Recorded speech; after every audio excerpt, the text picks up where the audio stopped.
G, you going crazy.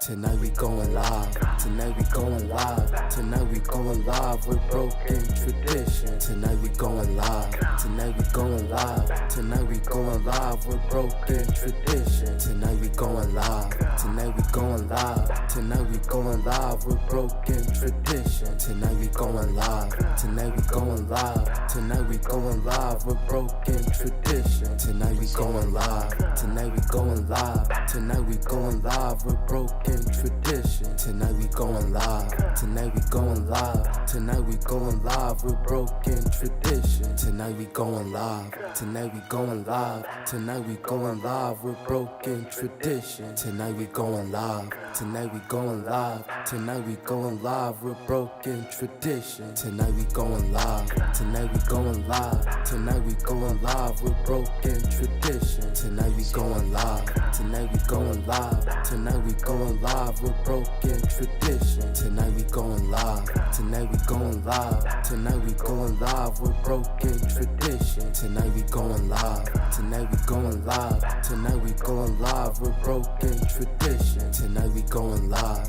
tonight we going live, tonight we going live with broken tradition. Tonight we going live, tonight we going live, tonight we going live with broken tradition. Tonight we going live, tonight we going live, tonight we going live with broken tradition. Tonight we going live, tonight we going live, tonight we going live with broken tradition. Tonight we going live, tonight we going live, tonight we going live with broken tradition. Tonight we going live, tonight we going live, tonight we going live with broken tradition. Tonight we going live, tonight we going live, tonight we going live with broken tradition. Tonight we going live, tonight we going live, tonight we going live with broken tradition. Tonight we going live, tonight we going live, tonight we going live with broken tradition. Tonight we going live, tonight we going live, tonight we going live with broken tradition. Tonight we going live, tonight we going live, tonight we going live with broken tradition. Tonight we going live, tonight we going live, tonight we going live with broken tradition.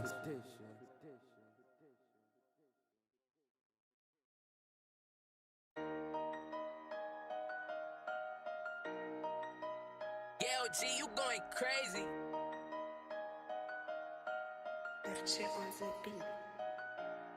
Tonight we going live, tonight we going live, tonight we going live with broken tradition. Tonight we going live, tonight we going live, tonight we going live with broken tradition. Tonight we going live, tonight we going live, tonight we going live with broken tradition. Tonight we going live, tonight we going live, tonight we going live with broken tradition. Tonight we going live, tonight we going live, tonight we going live with broken tradition. Tonight we going live, tonight we going live, tonight we going live with broken tradition. Tonight we going live, tonight we going live, tonight we going live with broken tradition. Tonight we going live, tonight we going live, tonight we going live with broken tradition. Tonight we going live, tonight we going live, tonight we going live with broken tradition. Tonight we going live, tonight we going live, tonight we going live with broken tradition. Tonight we going live, tonight we going live, tonight we going live with broken tradition. Tonight we going live, tonight we going live, tonight we going live with broken tradition. Tonight we going live, tonight we going live, tonight we going live with broken tradition. Tonight we going live, tonight we going live, tonight we going live with broken tradition. Tonight we going live, tonight we going live, tonight we going live with broken tradition. Tonight we going live, tonight we going live, tonight we going live with broken tradition. Tonight we going live, tonight we going live, tonight we going live with broken tradition. Tonight we going live, tonight we going live, tonight we going live with broken tradition. Tonight we going live, tonight we going live, tonight we going live with broken tradition. Tonight we going live, tonight we going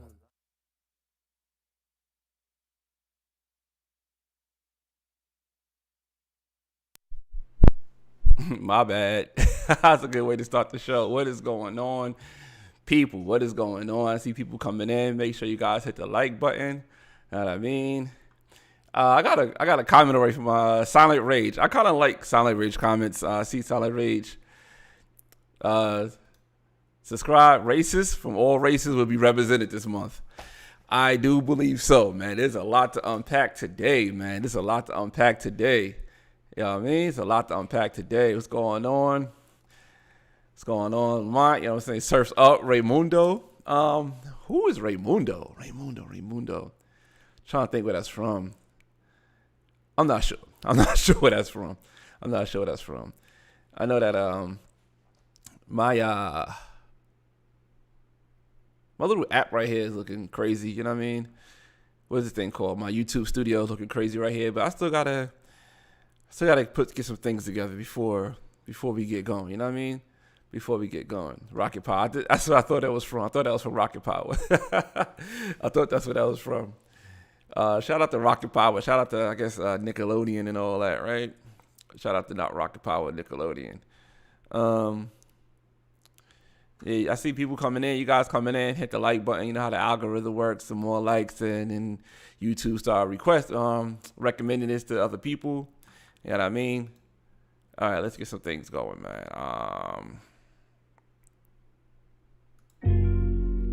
Turn this down a little bit. All right. How's everybody weekend? Everybody's ready for Saturday, I guess. Like nothing really going on today. Thank you for the likes. You know what I'm saying? Nothing really going on this weekend. It's not like no real, what is it called? No real sporting events and nothing like that. You know what I mean? I think this has been a good weekend to have NBA All-Star weekend, but they dropped the ball.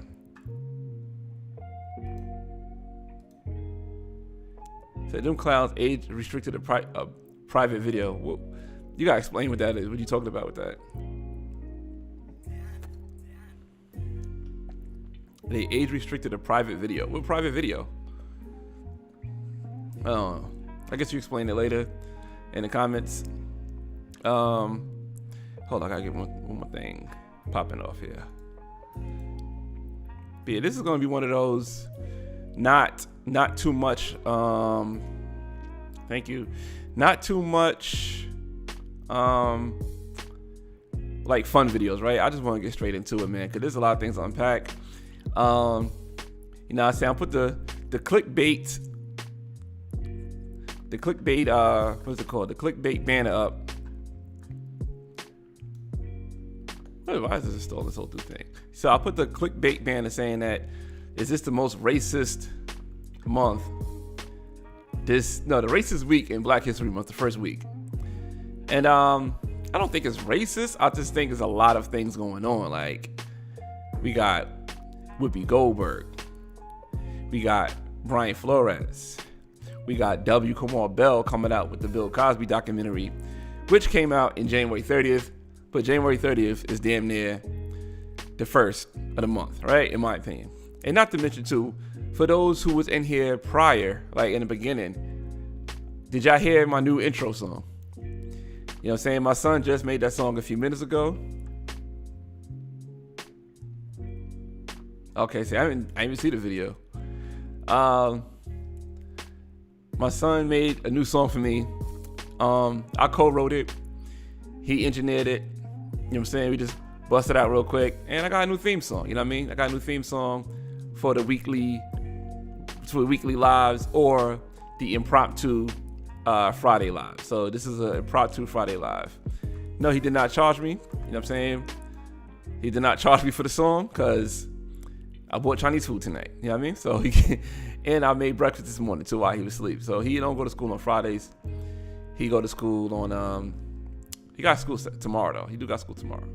But no, he did not charge me. So got a free track and I co-wrote it. So you can't charge me. That's like charging the Dream. You know what I'm saying? The Dream charges you. The Dream don't get charged. So you know what I mean? But I do want to get into some things, man. I'm trying to think how I want to put the sandwich out there per se, right? This is a Oh man, this is I guess like a racial conversation type of sandwich. So we got Brian Flores. I think he's gonna be the last one because I really want to go the most in on Mr. Brian Flores, right? And we have W. Kamau Bell. I think I could start off with him, or I could start off with Whoopi Goldberg. Ah man, I think Whoopi Goldberg should be one to start off with, in my opinion. All right. So Whoopi Goldberg, right? Thanks for the subscription.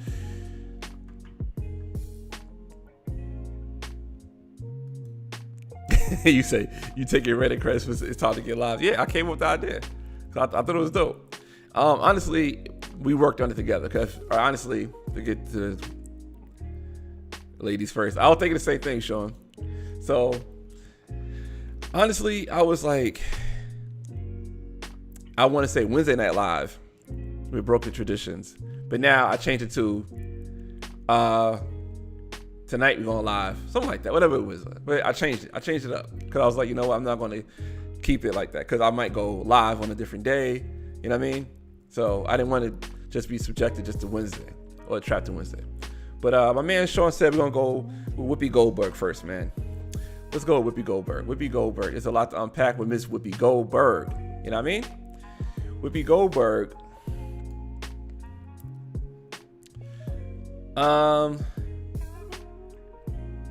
She out here suspended from The View, as many of you may know. Many of you should know. Whoopi Goldberg is suspended from The View for some comments that she made.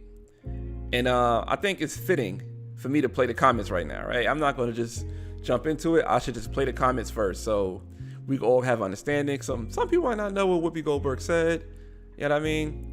But I think we should have that dialect first. They're like, all right, Whoopi Goldberg said this. And we could know where it's going from. And it was pretty funny. It was pretty funny on how The View did it. I'm not saying it's funny what she said, but it's funny how The View did it, because The View is funny to me, in my personal opinion. All right, let me get some things together. Let me pull this up. All right, let's see. What's my folder for all my videos? All right, right here. Okay, let's go right here.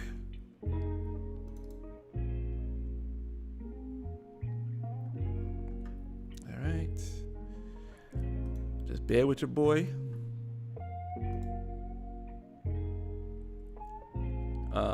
What I needed, I want to do a little poll too for you guys. Let me do that too. Let's have that. Let's have the poll.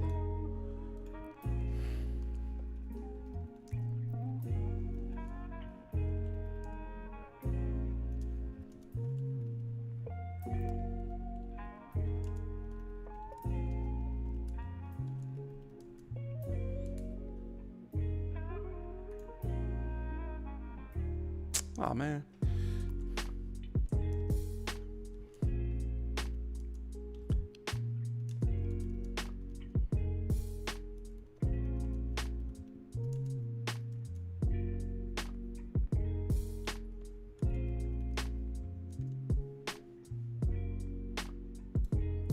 All right. So there's the poll on Mrs. Goldberg, right? Should she be suspended from The View?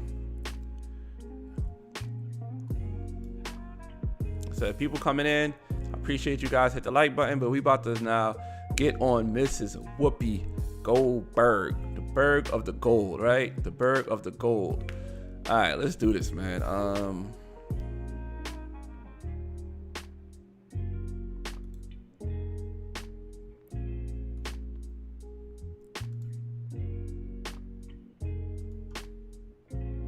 Yeah, I really got a lot going on here. Okay.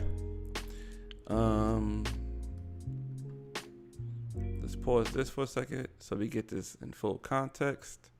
Mm-hmm. Well, this is white people doing it to white people. Yeah. So this is, y'all go fight amongst yourselves, but don't, Well, and look at what...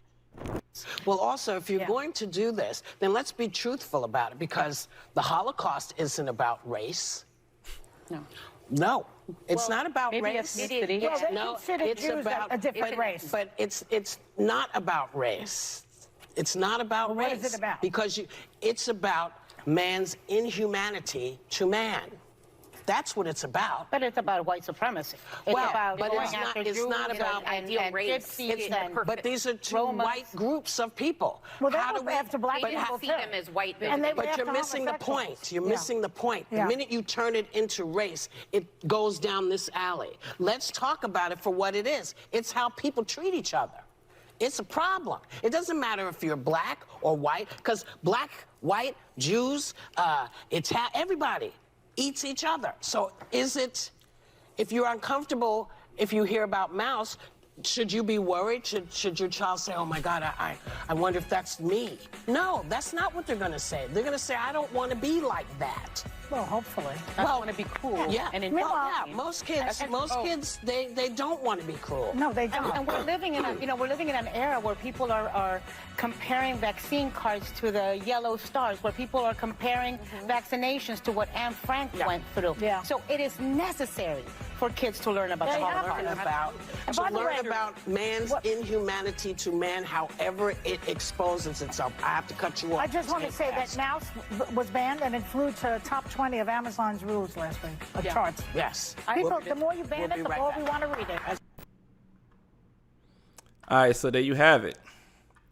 There you have it. So those comments right there got Whoopi Goldberg suspended, not for 1 week, for 2 weeks. 2 weeks. That's approximately 10 episodes if we going by the days, because they work 5 days a week, 2 weeks. They off Saturday and Sunday, so that's 10 episodes. I'm not sure of the contract. I don't know if they get paid per episode or what have you, but Whoopi Goldberg got suspended for 2 weeks for that comment.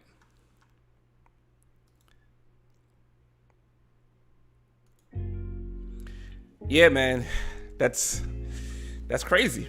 That's crazy. Shirley got suspended for 2 weeks for that comment. Well, the thing is this: you can't, I guess, say something about the Jewish community in entertainment.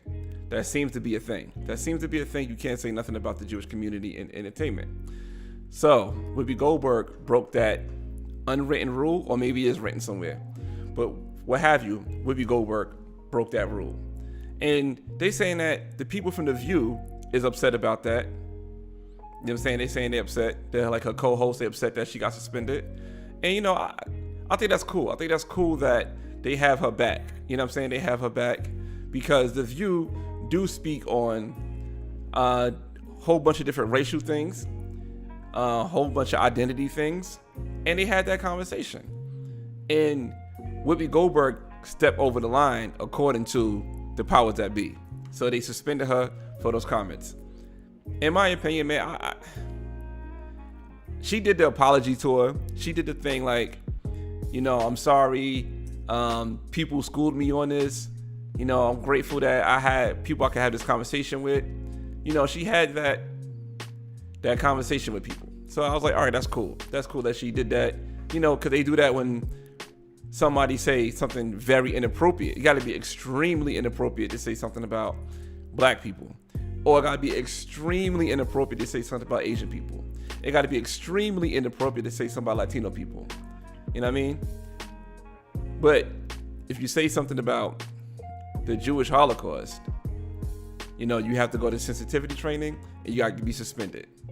And like I said, I'm glad that the people on her show got her back. You know what I'm saying? I'm glad they got her back.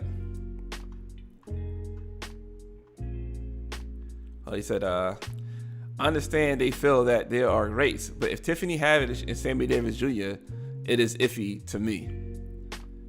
I mean, me personally, I always thought Jewish was a religion more than a race. You know what I'm saying? I always thought Jewish was more of a religion. But, you know, I'm not Jewish. I don't really do, you know what I'm saying? I have like not that many Jewish people around me, maybe with work. And I don't say things to Jewish people that is deemed disrespectful. So I just try to stay out of that. But now, it's crazy because, you know, she did the other thing too. She went to the Colbert Show and had that conversation with Steve Colbert, like, hey, you I'm sorry that I did this. And, you got to go to late night TV. You got to go all over the place to have those conversations. That's what they want. And she did the thing. But she did not, I don't know, she just, yeah, see, Sean said it's a religion, not a race. I agree with you. That's what I always thought. You know what I'm saying? You could turn Jewish. You know what I'm saying? You can't turn black, per se. You know what I mean? You can't turn black. Like, a race, you can't turn black. Or you can't just turn white. You can act black, quote unquote. You can act white, quote unquote, but you can't turn it. You can go through a process to become Jewish. So, that is the thing, right? But like I said, in most cases, you go to the sensitivity training, and once you go to the sensitivity training, you be done with it. You know what I'm saying? We live in a world now, things move so quickly that it's okay to say certain things. It's okay because nobody's going to remember it 2 or 3 days later from that. Nobody's going to remember what they said. Like, oh man, like by people barely speaking about Whoopi Goldberg now because Brian Flores took the floor with his racial situation that I'm gonna get on next. That's gonna be the whole meat of the show. That's gonna take a lot. That's gonna take a lot to unpack. But they say Whoopi Goldberg is furious, and she said that there's a chance that she may leave The View because of this. And say Whoopi Goldberg leaves The View, right? See people coming in, hit the like button when you come in. But say Whoopi Goldberg leaves The View. To me, Whoopi Goldberg is like when I see The View or see clips of The View, it feels like Whoopi Goldberg is the main host out of all the hostesses on the show. I feel like Whoopi Goldberg is the main person. If you take Whoopi Goldberg off, there's going to be some big shoes to fill. Not to saying that the other hosts cannot fill those shoes, but Whoopi Goldberg did such a great job, in my opinion. You know what I mean? She did such a great job. And it's going to be hard to fill those shoes. And plus, shout out to the people with no eyebrows. I did not know Whoopi Goldberg never had eyebrows. That's the thing that she does. She shaves her eyebrows. That's interesting. She looks like a Ninja Turtle face. But from what I see, like her older pictures, Whoopi Goldberg might be the most attractive non-eyebrow person from her older pictures that I could think of, right? But anyway, Whoopi Goldberg says she may leave The View. In my opinion, I think if they don't bring her back and issue an apology and do a little apology tour for her, I think she should leave The View. Because I think Whoopi Goldberg have a voice, and Whoopi Goldberg also have a presence that people would appreciate. You know what I'm saying? So she had that people appreciate, and I think she have a following where people would go to where she's at. So say Whoopi Goldberg did start like her own podcast, and I'm pretty sure people will come on to Whoopi Goldberg's podcast because she has wild, crazy connections. I think Whoopi Goldberg got a EGOT, right? That's an Emmy, Grammy, Oscar, and a Tony. It's not too many people out there that has that. I think Whoopi Goldberg is one of the people who has that. So I think she's well connected. I think Whoopi Goldberg is well connected in the entertainment business where she could do her own thing. But, sometimes people do feel like they need to have that machine behind them. And I think if Whoopi Goldberg was doing her own thing, she could say what she wants and say as she please. You know what I'm saying? But I do find it ironic that she got suspended for anti-Semitic comments, and her last name is Goldberg. Her stage last name is Goldberg. Her Christian name, as they would say, no pun intended, is Karen Elaine Johnson. So that's her real name. So she changed her name to Goldberg. Why? I'm not sure why, but that's what she did. Ain't nothing wrong with that. You know what I'm saying? A lot of people change their names for entertainment purposes or for work purposes, like Jamie Foxx. You know what I'm saying? Like, what's another person that did that? Whoopi Goldberg. But people change their names for entertainment purposes. And, that's that, man. But I think that she should.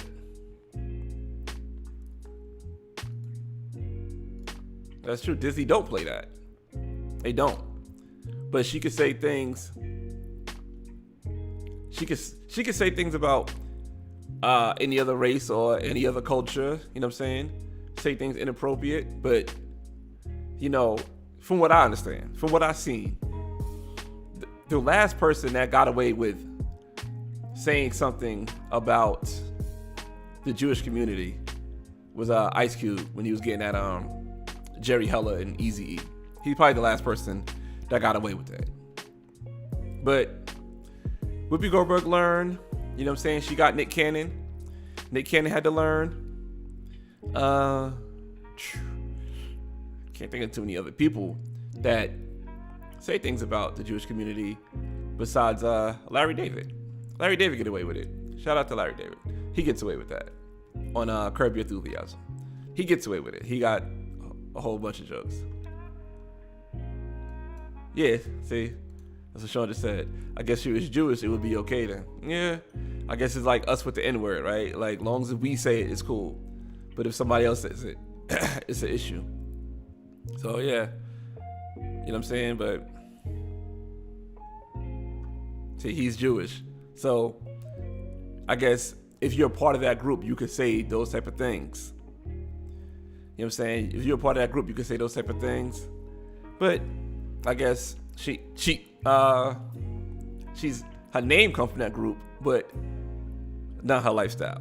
She should have converted. She should have Tiffany Haddish it. She should have Mari Stoudemire it, or she should have Sammy Davis Jr. did. What's good, Derek? How you been, fam?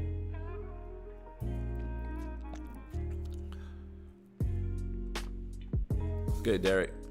Yeah, man. I had to get on this conversation tonight, Derek, man. I had this. This was on my heart, man. This first week of Black History Month, man. It was a lot going on. It's a lot to unpack. You know what I'm saying? It was a lot to unpack. So I was like, I just want to cook on some of these things, man. Seinfeld joked about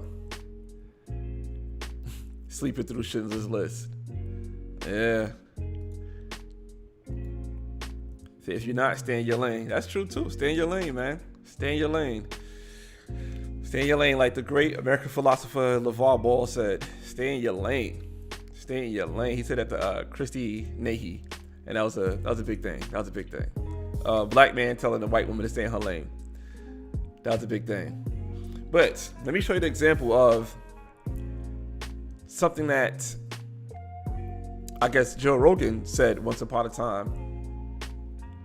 And for him having his own platform, it was okay. It was seen to be okay that he said this. You know what I mean? It was seen to be okay that Joe Rogan could say things like this. Let's pull this up.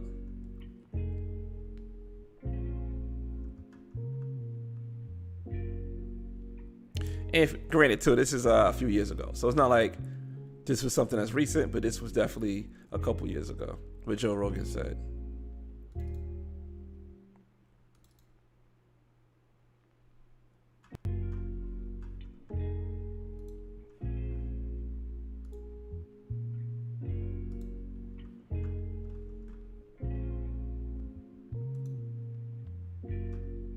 Let me mute this for a second.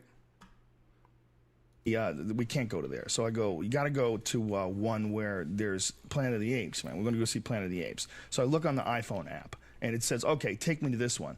And the guy goes, okay. I go, is that in a good neighborhood? He's like, oh, yeah. Guy barely speaks English. He takes us there. We get out, and we're giggling. Oh, we're going to go see Planet of the Apes. We walk into Planet of the Apes. We walked into Africa, dude. We walked in the door, and there was no white people. There was no white people. Planet of the Apes didn't take place in Africa. That was a racist thing for me to say. But you see what I'm saying. What I'm saying is... Flies automatically stuck to your head. Yeah, what happened is we walked into the blackest neighborhood we could find. I mean, there was literally no white people. It was amazing. And... everybody was super cool. You know, it wasn't a negative experience. And this is something I wrote on Twitter, that we all went to see Planet of the Apes in a black neighborhood, an experience I highly recommend. Really? And all these people started calling me a racist. I mean, dozens of Twitter people, dude, I didn't know you were racist. You, like black people were saying you. I'm like, listen, man, I am saying it was a positive experience. Yeah, it was I said party, I highly recommend it. And it was a black neighborhood. So Joe Rogan basically was like, I went to a movie theater, a black movie theater. It was all black people. This was Planet of the Apes. Joe Rogan has his own platform. He has nobody to answer to. He could say some bullshit like that, and you see the guy to the left, he was like, whoa, he ain't want no parts. The guy to the right, he was with the shits. I guess he wanted to be seen in good graces of Joe Rogan. But the other guy to the left, the bigger guy, the older guy, nah, he ain't want no parts. He ain't want no parts of it. Yeah, Sean, they all pulling their music because of Joe Rogan. And I kind of came across this clip because of that. But, you know what I mean? I could talk about that later. With the Joe Rogan joint. But yeah, man. See, if Whoopi was on her own platform, she could have said that. She could have went on her apology tour. And guess what? The following week, Whoopi Goldberg would have been like, all right, I got a new episode. Nobody can stop me. But since Whoopi Goldberg is on ABC, aka Disney, yeah, man, it is what it is. So once Whoopi Goldberg is under somebody's thumb, you know, they could do what they want and do as they please. But I'm kind of glad, like I said, that the people are with her. The people are rocking with her. You know what I'm saying? It's not like, oh, Whoopi's alone with this. All her co-hosts is rocking with her, allegedly. That's reported, right? I could be lying. I could not be telling the truth. But since people are rocking with Whoopi Goldberg, to me, that's a good look. And I think that she'll come through this. It's not going to be that big of a deal. I think a month from now won't be a story. I think by the time it's President's Week and Black History Month is over, because, you know, we got to share it President's Week, Whoopi Goldberg will be back on there. And bygones be bygones, and they'll just shove everything under the rug. You know what I'm saying? But Whoopi learned her lesson. She got Nick Cannon. And that's what it is, man. She got Nick Cannon. Because you can't say the wrong things about the wrong people. I think gays have now becoming in that realm as well. Like, you can't say nothing about the gay community too. So you can't say nothing about the gay community. So gays and Jewish people are becoming the new stoves. I mean, I shouldn't have said that. They're becoming the new fire. Like, you can't touch fire, right? I take that stove comment back. You can't touch fire. So certain things you just can't touch. And Whoopi Goldberg had to learn that, as well as Nick Cannon and anybody else. You know what I'm saying? Anybody else. Hopefully, I would like Whoopi to do her own thing, in my opinion. I would like Whoopi to do her own thing, you know, because I think once she do her own thing, it's she can do what she want and how she want. You know what I'm saying? Nobody gonna stop her from doing that. But like Joe Rogan, you know, all these people coming out saying that Joe Rogan need to be taken off of Spotify. Joe Rogan has a great platform where they're not going to take him off of Spotify. You know what I'm saying? So Joe Rogan had this great platform where they're not going to take him off of Spotify. And Spotify came out and said, we standing with Joe Rogan. So at the end of the day, once you build up your brand on your own, ain't nobody gonna knock you off. Just like Dave Chappelle.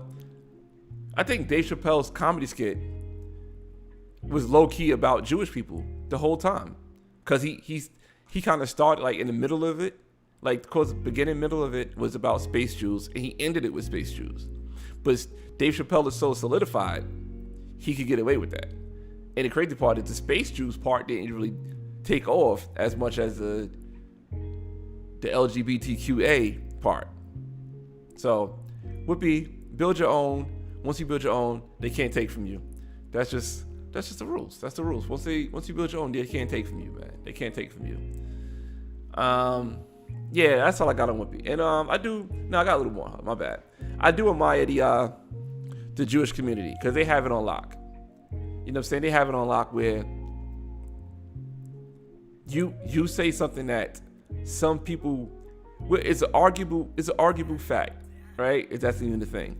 You have an arguable fact where some people could say Jewish is not a race, or some people say Jewish is a race. And for what she said, that's an arguable fact. You know what I'm saying? My man Keith said something on his live. I watched his live yesterday. Shout out to my boy Keith's Open Doors. But he said Whoopi Goldberg, he said that a Jewish person could walk down the street. You wouldn't know if he was Jewish. You wouldn't know if he was Russian. You wouldn't know if he was German. You wouldn't know these things unless you really know characteristics of a person. You know what I'm saying? If you know characteristics of a person, then you know that it's whatever that race is. You know, but I'm saying, like, if the cops was called and said Jewish person committed the crime, but you don't know they Jewish, you like, all right, this is a white guy, such and such built, he got this on, he got that on. You won't go by the religion, you will go by the characteristics, the color of his skin. You know what I'm saying? If it's a black guy, you're going by black. You won't say, oh, this person is you won't say this person is Jamaican, or you won't say this person is Ethiopian. Even though Jamaicans and Ethiopians do have certain characteristics, but you wouldn't use those characteristics to describe a person that just committed a crime. You know what I mean? So he have a point there. He does have a point there. You know what I mean? But yeah, man, like I said, Whoopi, hopefully she get mad enough, get emotional enough, and just say, you know what, I'm taking my basketball, I'm going to another court. In my court, I'm building it up at my at home. I'm building my court up at home. I hope she does that, because if she do that, to me, man, she's gonna be unstoppable. I mean, I don't know Whoopi's situation, but I just think that I think the View needs Whoopi more than the Whoopi needs the View, in my opinion. You know what I mean? I think that's what I think. I think they need her. They need her more than she needs them. You know what I'm saying? Because Whoopi is like the matriarch of the show, and everybody kind of like follows Whoopi's lead. From the small parts that I have seen about the View, she's the one that's in. She's the captain of the ship, and everybody else is just on there, playing little roles.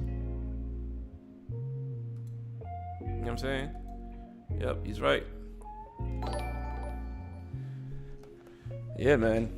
Oh, new subscriber. Thanks for joining the family. But yeah, man. Whoopi Goldberg, yo. You got this, sister. You got this, sister. That's my sister. That's my sister. And she was in Sister Act 1 and 2. Shout out to Lauryn Hill. Shout out to Whoopi Goldberg. You know what I mean? But she got this, though. She got this. If Ice Cube could get through this, she could get through this. But let's keep it going, man. Let's keep it going. Let's get to it, man. Mr. W. Kamau Bell came out on January 30th with a documentary called We Need to Talk About Cosby. Originally, I was not going to watch the documentary, right? But I am not a person who stands still. If I get new information, I would react to new information. I'm not the type of person who get information and be like, man, F that, yo, I'm not gonna change. I'm not gonna change. Nah, man, if I get new information, I'll change. And shout out to my brother. He watched the documentary of Bill Cosby, and he said, Ron, I think you should check it out. For him saying that I should check it out, I'll give it a try. You know what I'm saying? He said that, and I don't think he's right. I think he's wrong on this. I'll keep it real. I think that he said he think is like the ESPN OJ documentary. And I don't know if you guys seen OJ Made in America documentary on ESPN. To me, that was like one of the greatest documentaries of all time. But he's saying that it's compared to that. Those are some big shoes to fill. But we'll see. We'll see. I'll watch it. I'm not comparing a Cosby documentary to O.J. Simpson documentary that's Made in America. You know what I'm saying? I want to do another poll.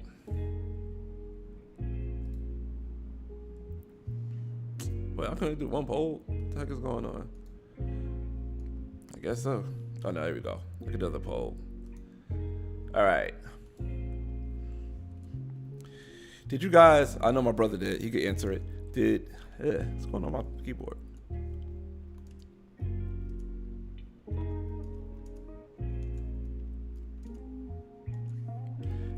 So the Cosby Documentary is a 4-part documentary, right? That is pretty long, to say the least. 4 parts. It's 4 hours long. That's a long time. It's a long time for a documentary. It was interesting. It's interesting because Kamal Bell is the guy who directed the Bill Cosby documentary.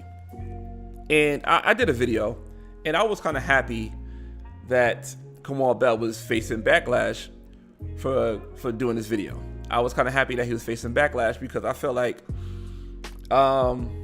liberal sellouts don't get that same backlash as conservative sellouts, right? And I'm not calling Kamal Bell a sellout. I'm going to call Kamal Bell an opportunist. I think he's seen an opportunity where Bill Cosby name was something that he could have used to catapult his like director career. So I like the fact that now liberals are being called out. Liberals are being called out, and they need to be called out. And when I seen the trailer for this documentary, I was seeing some of the peoples on there. I said, "Oh, he got Roland Martin. Roland Martin is one of the biggest mouthpieces for the Liberal Party. You know what I'm saying? He's one of the biggest mouthpieces. Oh, he got Jamel Hill. You know what I'm saying? We all know how Jamel Hill give it up. She's one of the biggest mouthpieces for the Liberal Party. Then I'm still watching the thing. I said, oh, my man got Mark Lamont Hill. Mark Lamont Hill is another one, another mouthpiece for the Liberal Party. And I was watching Dr. Boyce Watkins thing. Why you keep doing that, Moist Lamont? I was watching Dr. Boyce Watkins, and he was mentioning how Mark Lamont has issues with Bill Cosby. You know what I'm saying? They both from Philadelphia, born and raised, like the great American philosopher Will Smith said. You know what I'm saying? They both from Philadelphia, born and raised. They both went to Temple. They both went to Temple University. And Bill Cosby got real ties in Temple. And from what I understand, Bill Cosby had issues with Mark Lamont Hill at Temple, the way he represented himself. You know what I'm saying? I'm not saying it's true or not. I'm not saying I heard that from Bill himself, but I'm saying I came across that information. And I truly believe that because I remember when I did a video on Mark Lamont Hill and Judge Joe Brown speaking about Bill Cosby's situation. And Judge Joe Brown, he asked Bill Cosby, so it was good, Keith. He kind of asked Bill Cosby, Judge Joe Brown asked Mark Lamont Hill, yo, should these women be held accountable for anything they did? And he screamed out with the most passion, no. And he said it so, like, passionate, it's so, so robust. Like, no, like, they should not be held responsible for their actions. And I'm not a victim shamer, but I do believe that this situation is a two-way street.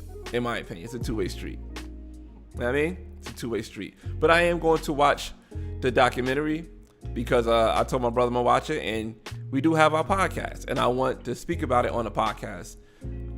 If you guys are not subscribed to the podcast, I'm going to put it in the chat right now so you guys can subscribe. I'll put a little command up there. See, it says Bing Pod, and that Bing Pod is going to have the Nightbot give you the link for the podcast so you guys can check it out. You know what I mean? There we go. See, the Nightbot is doing better, and shout out to the Nightbot. The Nightbot is not as angry and aggressive as it once was because I had to make some adjustments to the Nightbot.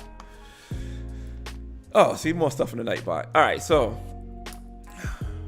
he came out with this documentary, and I felt good that, you know what I'm saying, he get this backlash. I think he deserved it. I even did like a little dance that, you know, I did this dance right here for him. Cause I said, yo, he deserved that backlash. You know what I mean? But I kind of take it back at some points because I think he deserved the backlash, and I'm glad that he got the backlash, and hopefully moving forward that black people don't feel the need to get at all other black people just to move up. You know what I mean? We don't see this with other groups. I said that before, and I think I said it in my other live. Like, we're not seeing the Jewish community throwing a whole bunch of dirt on there we go, thanks Mott. The Jewish community throwing a whole bunch of dirt on Harvey Weinstein, and he's found guilty. He's in jail as we speak. So they're not throwing dirt on Harvey Weinstein like Mr. Bell is doing to Dr. Cosby. You know what I mean? We're not seeing the gay community, because right now it's allegations. Now it's allegations because he got out on technicality. So let's talk about allegations. We're not seeing the gay community throwing a documentary over allegations for Don Lemon, because Don Lemon do have sexual assault allegations, right? We're not seeing that from the gay community. We're not seeing the Latino community throwing allegations and shots at Charlie Sheen for allegedly going around giving women HIV knowingly, allegedly. You know what I'm saying? Like Kwame said, I snapped. So maybe, you know what I'm saying? So allegedly. So these people are doing these things, but their group of people are not doing hit pieces saying that we need to talk about them. The Latino community don't feel like they need to talk about Charlie Sheen. And I can see why, I guess, right? Because Charlie Sheen not even claiming him. He's going by Charlie Sheen. His name is Carlos Estevez. You know what I'm saying? He's pulling Whoopi Goldberg. That's another one I could have added to the list. Charlie Sheen. So, like, and Harvey Weinstein, his movies still come on TV. Harvey Weinstein movies are still on Netflix. Harvey Weinstein's movies are still on HBO Max. So they ain't coming for these people like they came for Bill. Let's be real, right? But I want to play 2 interviews for you guys from Mr. W. Kamau Bell. And these interviews are about his body language.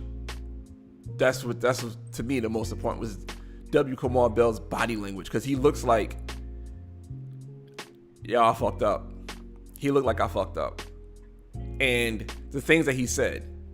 So the first interview I want to play is from courtesy of CBS, right? And I think the documentary is on Showtime, and I think Showtime is owned by CBS. So he had to go there to promote his work because his employer paid for it, and he had to go to the sister company and promote it. All right, let's get into this first video of Mr. W. Kamau. Bow, bow, bow, bow, bow. All right, let's go.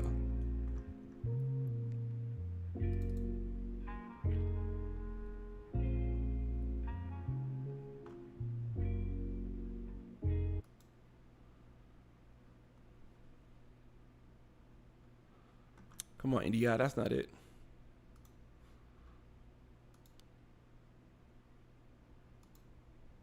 Voila, there we go. Okay, so this is the first interview that he had with CBS Mornings. 4 parts, you spoke to a lot of people, but you didn't speak or reach out to Cosby's camp, and they commented and said that they're having a bigger statement tomorrow, but basically called this baseless and had problems with the fact that they didn't have any input, I guess, in this film. I mean, Bill Cosby and his camp has been very clear about where they stand on this, and this to me was about reckoning with the legacy and reckoning with what we can learn from this. And I think we have clips of Bill Cosby throughout to show what he thinks about these things and how he feels about these things. So they have clips of Bill Cosby on how he feels about these things and how he thinks about these things. So you're doing a hit piece on Bill Cosby, and you want to put like little clips together. You know what I'm saying? Bill Cosby could have said, "Oh, I like Jell-O," and y'all could have made that to something. It didn't feel like if you're going to put the survivors in here, that you also then put Bill Cosby in here. Welcome to the Daily Show. Yeah, maybe my last. All right, so now this right here is the more interesting interview. You know what I'm saying? So they said Bill Cosby, no, he said that he didn't want to speak to Bill Cosby and have Bill Cosby input to speak about his legacy. You know what I mean? Bill Cosby's not dead. You can have Bill Cosby or somebody that represent Bill Cosby. You know what I'm saying? Felicia Rashad was very vocal on saying how, you know, this is not true. Did you reach out to Felicia Rashad?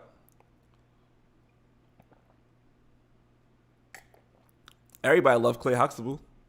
You know what I mean? Everybody loved Claire. You know what I'm saying? She teaches at HBCU.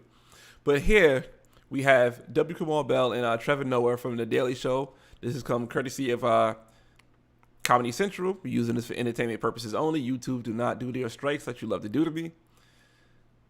See, oh, I didn't know that. Comedy Central is also connected to CBS. And it looked like he had the same outfit on, too. I think he had the same thing on that he was having on CBS. So he was probably doing his rounds, going from place to place, just to have, you know, saying to promote his work. But the first thing that Trevor Noah says to him is, "Welcome to The Daily Show." And you have to listen to what Kamau Bell says. Let me see if I can turn this up a little bit because it's kind of low. This video is kind of low. Hold on, let's see. All right, just listen up. Bill Cosby in here. Welcome to The Daily Show. Yeah, maybe my last time. Welcome. What do you mean your last time? You heard that? He said, "Welcome to The Daily Show. Maybe my last time." Like I said, he know he fucked up. He said, "I only watch to see how many lies they put out." Told you, man. It's very interesting. I kind of want to see it now too. I'm kind of intrigued. I feel like I might be doing my last. You know what I appreciate you, my friend, is the last time we spoke was like in the heart of the pandemic. I was in my apartment, and you, I think, at home as well. Yeah. And we're talking, and I said to you, you know, Kamau, every single time I see you talking about racism, you're always bringing the room down, you're talking about racism. And I see you felt that as a challenge. You were like, you know what, Trevor, I'm going to show you. Yeah. And this time, we're going to talk about Bill Cosby. Oh, you thought I brought the room down before. The room is down, and they're down. A lot of them are down on me right now. So. He said the room is down, and a lot of them are down on me. Told you, people are not rocking with this dude. People are not rocking with this dude. People ain't rocking with him. The room is down, and a lot of them are down on me. Also, Keith, you saw this. You saw this too, right? See? Jeez Louise, yo. Why would you choose to do this? I remember you calling me and you said, "Hey, I'm doing this documentary about Bill Cosby. Would you like to be in it?" And I was like, "No. Yeah, there is no reason I would want to be part of this documentary." But no, in all honesty, it's because and I know this is strange to say, Bill Cosby just was not a cultural influence in my life. No, we talked about that. Yeah. We talked about that. And it was so weird to me because I'm glad I've watched this documentary you made because now I truly understand how big Bill Cosby actually was. So tell me why. Why do you think we need to talk about Cosby? I appreciate you talking about that phone call because I got a lot of no's from a lot of people, and I've been very clear about, other than obviously Hannibal Buress, I haven't said who said no, so thank you for outing yourself here. Oh, yeah. Yeah. Wait, so a lot of people said no? Of course. Well, I only said no because I didn't feel like I could add to the conversation. I mean, a lot of people, yes, I understand that, but I'm saying like a lot of, if you stack the yeses next to the no's. Wow. Yeah, and and a lot of people had I had some really great conversations like the one I had. See, he said a lot of people told him no on this. You should have known. You should have known not to come here, man. You should have known not to do this. You should have known. Your world said, if you're going to watch this, you're going to get really pissed. I'll be prepared for it. I'm going to try to, I'm going to try to watch it with an open mind. I ain't going to try to come in there and watch it like being prejudiced and saying that, it's going to be hard to not be prejudiced because the people we have on there, you know what I'm saying? The Mark Lamont Hills, the Jamel Hills, you know what I'm saying? The Roland Martins. It's things that said in the trailer, to me, it was triggering, as they say now, for everything that bothers anybody in the world, right? Everybody always say something is triggering. So, oh my God, that trailer was really triggering. It was really triggering. You know what I'm saying? Derek, what'd you say right here, Derek? You said something too that was interesting.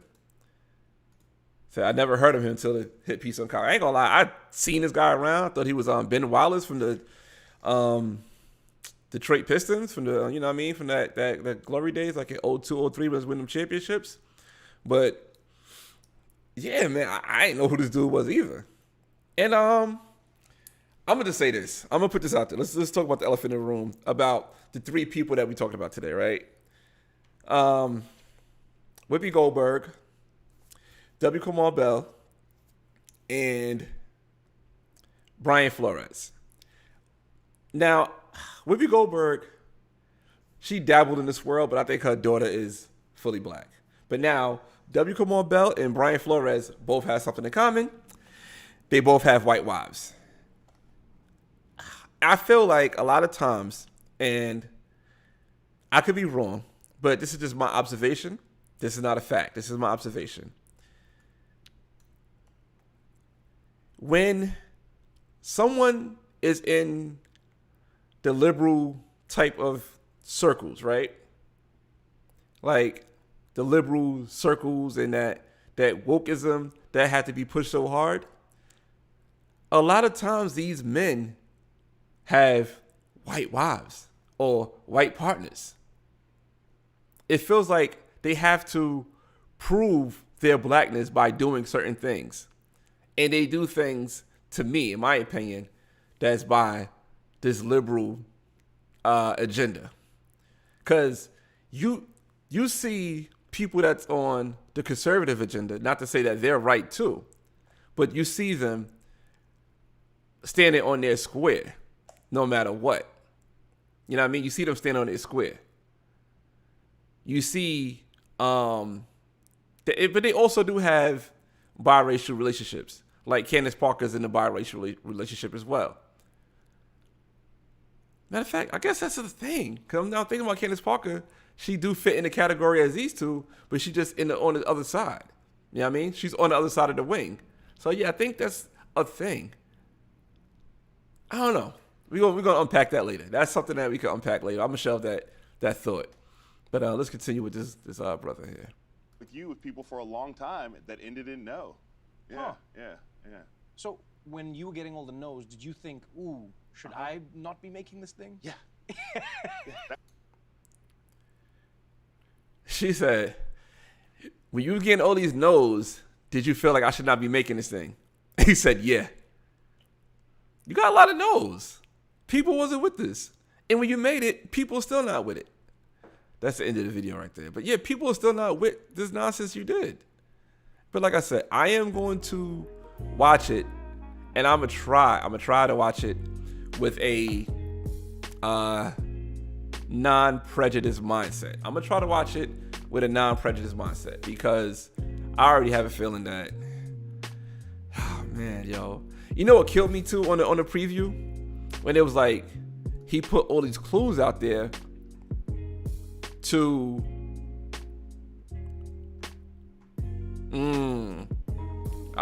that's another thing to get into. Shout out to Your World, man. I'm about to rinse you up. Cause he hold on a second. Let me just take care of this because you dropping some bombs in the comments. All right. So dang, you made me lose my track of thought with the comment. That's a good comment. I lose my track of thought. I shouldn't be looking at the comments so often, but damn, that was a good comment. Damn. But yeah, I now know I was at. So Kamau Bell had these people on there, right? And they were saying that Cosby was giving clues on his behavior and the things that he was doing on the trailer, right? I don't know the full context of what they're saying, but it's like, why did Cosby had to be an OBGYN?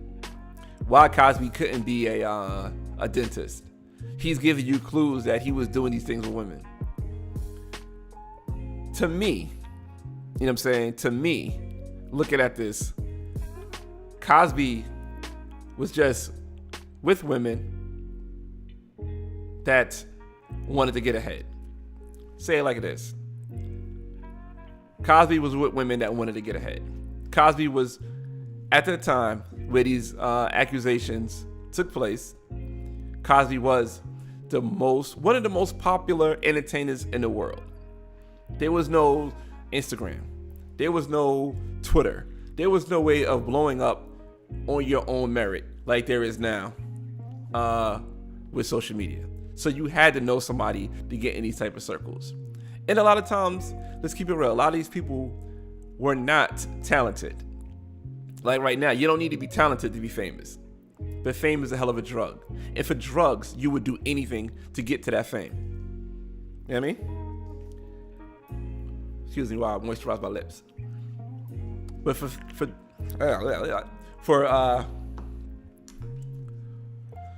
fame, you would do anything to get to it.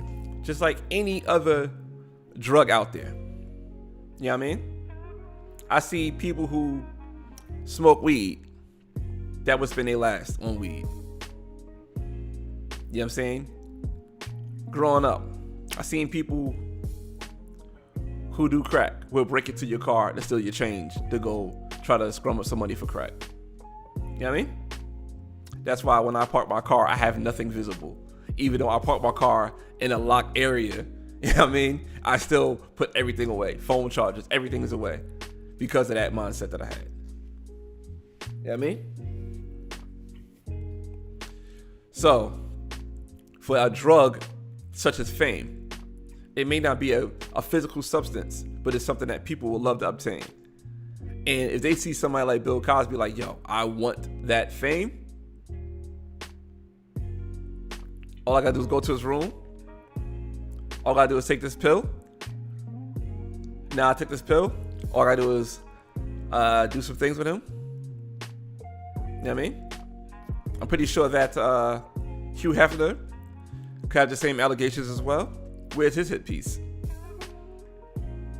Where's Hugh Hefner hit piece? Hustler magazine. I'm pretty sure they have the same things as well. Shit.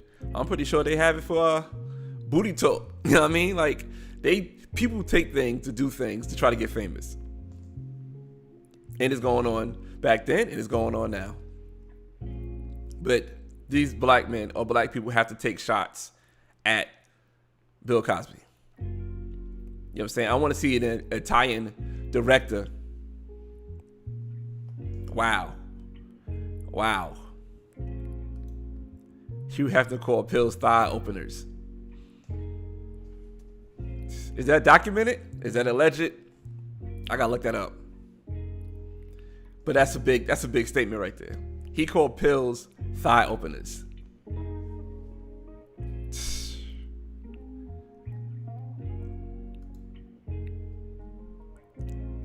Let's talk about it. Let's get on this, man. Your world, are you still here? Are you still here? Because a lot of those who took part were femmes and gays. It's funny, man. They like to put when the LGBTQAI plus, I hope I got that right, agenda don't fall on the ears of people they wanted to fall on. The thing that they do is they try to put black people into it.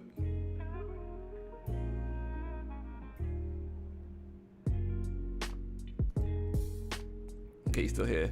He said the women who claim rape are made that they had to sleep around and go and nothing, but the women who are willing to get knocked up pay that way. Yeah. That's another topic for another day. It's another topic for another day because I have a lot to unpack. I do have a lot to unpack. You know what I'm saying?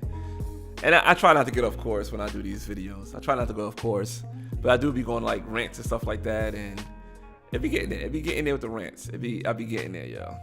But I do be going off course, yo. But yeah, I'm gonna check out the hit piece because my brother told me to watch it, and I'm gonna check it out. I'm gonna check it out with open mind, the most open mind I can, because that trailer is still stuck in my head. That trailer is still stuck in my head. The people they had on the trailer is still stuck in my head. Nah, it's all good. It's all good. I understand how typing is. You know what I'm saying? I understand how the typing is. But yeah, man. W. Kamau Bell. Like I said, I don't see him as a sellout. I see him as an opportunist. You know what I'm saying? I think he seen something and had to go for it. But I'm just glad that he is facing this backlash. But his mannerisms, the way that he's carrying himself on these interviews, he don't look like he's pleased with his what he did. Oh, wow. They try to attack him for wanting kids to learn. I figured that this hit piece was going to be like that, man. Damn. But like I said, man, I hope that this is a lesson for, just like the lesson there is out there for the black conservatives who don't want to be in that spotlight. Because now, you know what I'm saying, we realize that y'all on your bullshit. Just like these black liberals that's such mouthpieces. And from what I understand, Kamau Bell is that mouthpiece. And I'm glad that he had to be outed like this. But hopefully this don't take him to another level. Like, damn, yeah, I know I did this. And sometimes people can't handle that scrutiny and that pressure for being like that. You know what I mean? So I hope he don't do no bodily harm to himself. I ain't trying to say those words, but I just hope that he learned his lesson, and I hope people that's like-minded like him learned this lesson. So they be like, all right, I'm gonna just chill. I don't need to do this. I don't need to put this hit piece out. I don't need to do all that stuff. You know what I mean? Hopefully these people learned that lesson. Damn, they say they attack him on everything. Ooh. See, like I said, I wanted to watch it open mind, but between that trailer and these comments, I don't think I could do an open mind with this documentary. I'm gonna try though. I'm gonna give my hardest and my best to try that documentary. 4 hours is quite some time to invest in this, and I'm trying to catch up on Raising Dion, and I do have a full work schedule ahead of me for next week. So we're gonna make it happen. I'll make it happen somehow. I do have 48 hours to catch this documentary.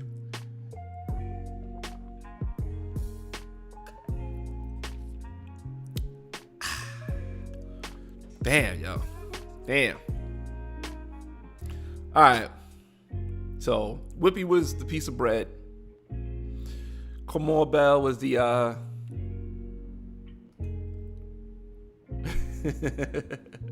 Kamau Bell was like the sandwich meat, you know what I mean? Pause. And now for tonight's last piece of sandwich is bread. And tonight, last piece of sandwich is going to be Brian Flores. Because like I said, this is the most racial Black History Month, first week of Black History Month ever. And today's only the 4th. I don't think we're going to have any more racial commentary to go with this. But boy, oh boy, oh boy. Brian Flores. For those who don't know, let me know in the comments, do you know who Brian Flores is? If you know, if you don't know, now you know. Well, you're going to know after this. Let me check my poll. All right. So we had 6 votes. We had, did you watch the Cosby doc? 33% said yes. And 67% said no. See, I can vote. I can't vote on my own poll. But anyway. All right. So you guys know about Brian Flores.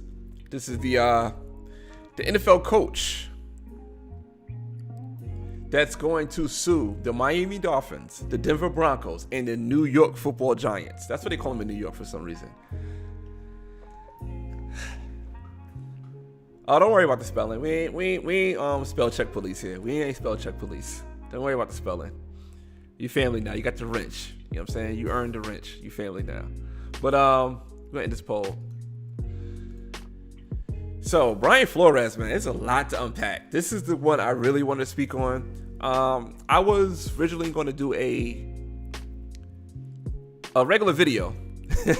I was originally going to do a regular video about Brian Flores, but it's so much with this dude. You know what I'm saying? So I was like, I can't just do a regular video. I want to have a conversation with you guys I may open the phone lines. Let me know in the comments if I should open the phone lines or not, so we can have a conversation about this. You know what I'm saying? So I want to unpack all this shit on Brian Flores. It's a lot. It's a lot to unpack. It's a lot to unpack. You know what I mean? All right, I got the poll. I got the poll question. And you can answer it once you're ready to answer it, whatever, but I want to ask this. Do you? All right, Keith said open the lines. I got you, Keith.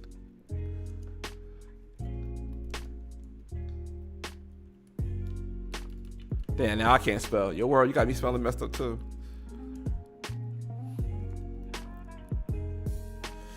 All right.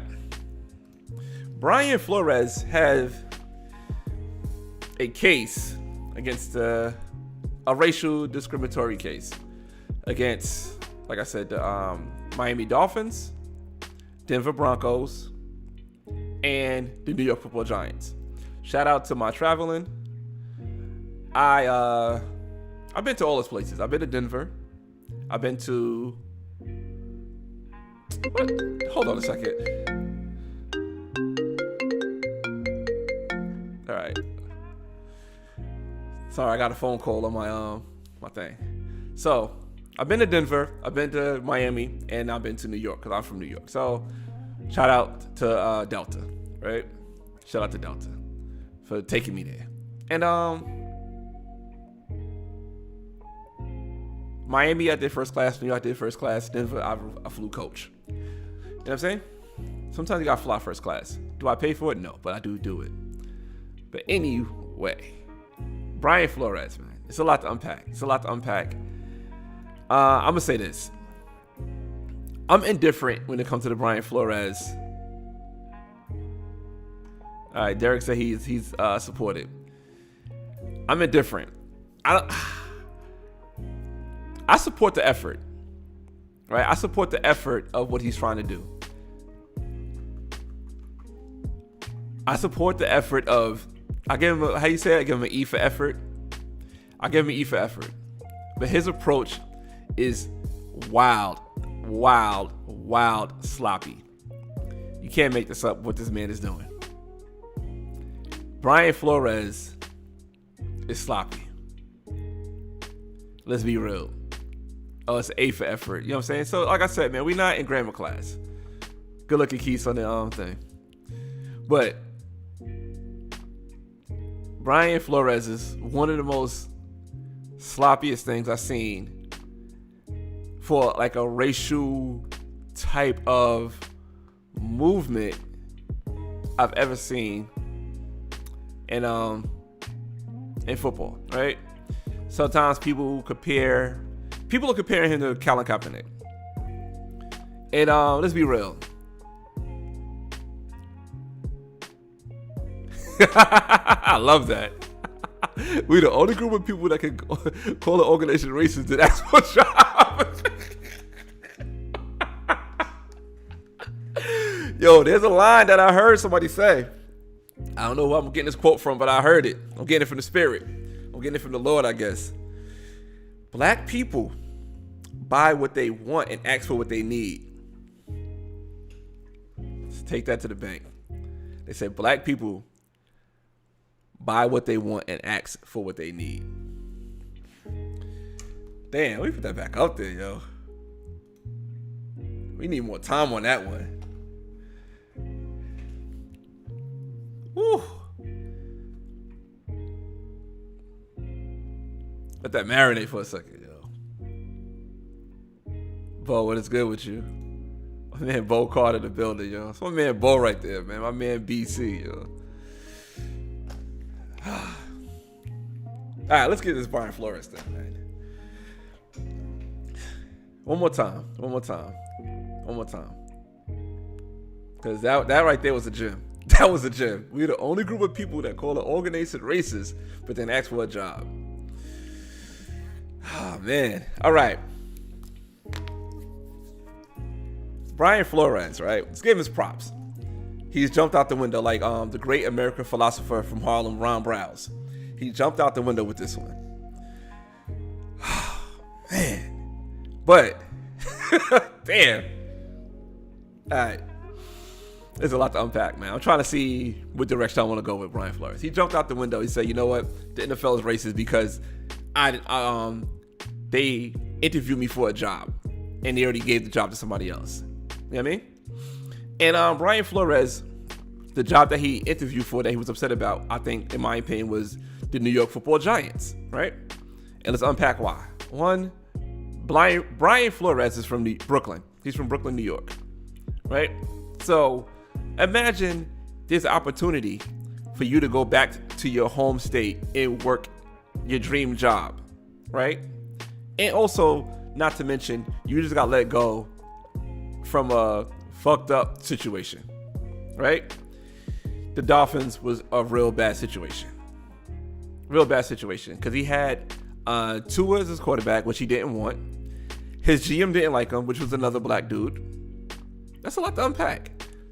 So you got your GM is black, he don't like you. Your quarterback is black, he don't like you. Your head coach is black, he don't like you. All right.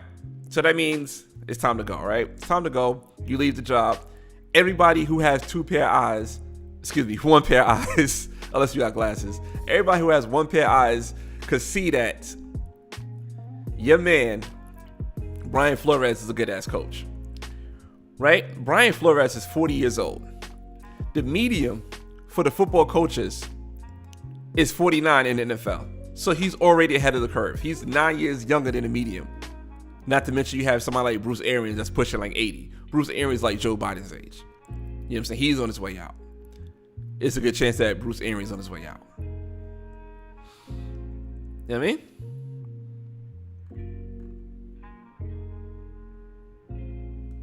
BX, stand up.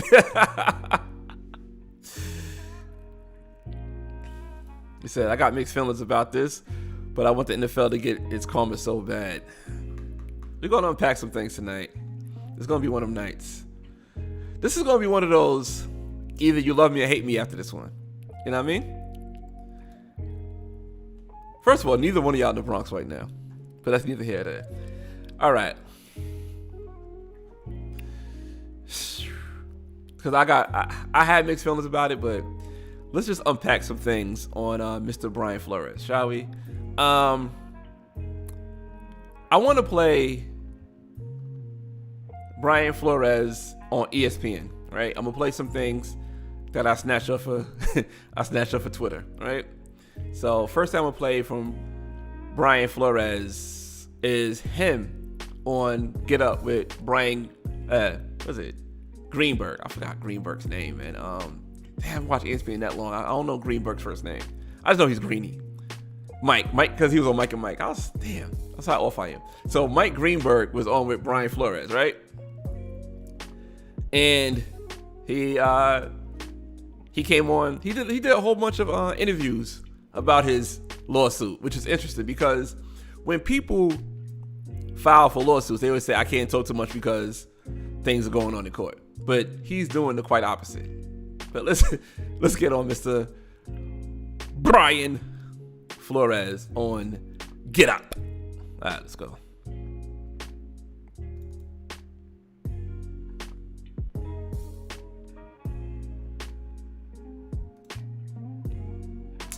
I shouldn't have said let's go and I have it ready. My bad. I apologize for that.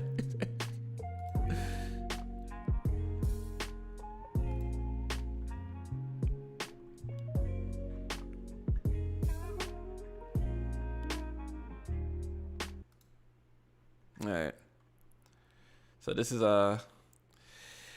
former Dolphins head coach Brian Flores joined at Get Up ESPN to discuss his decision to sue the NFL and 3 teams alleging racism and hiring practices. We need change. We need to change the hearts and minds of people making those decisions.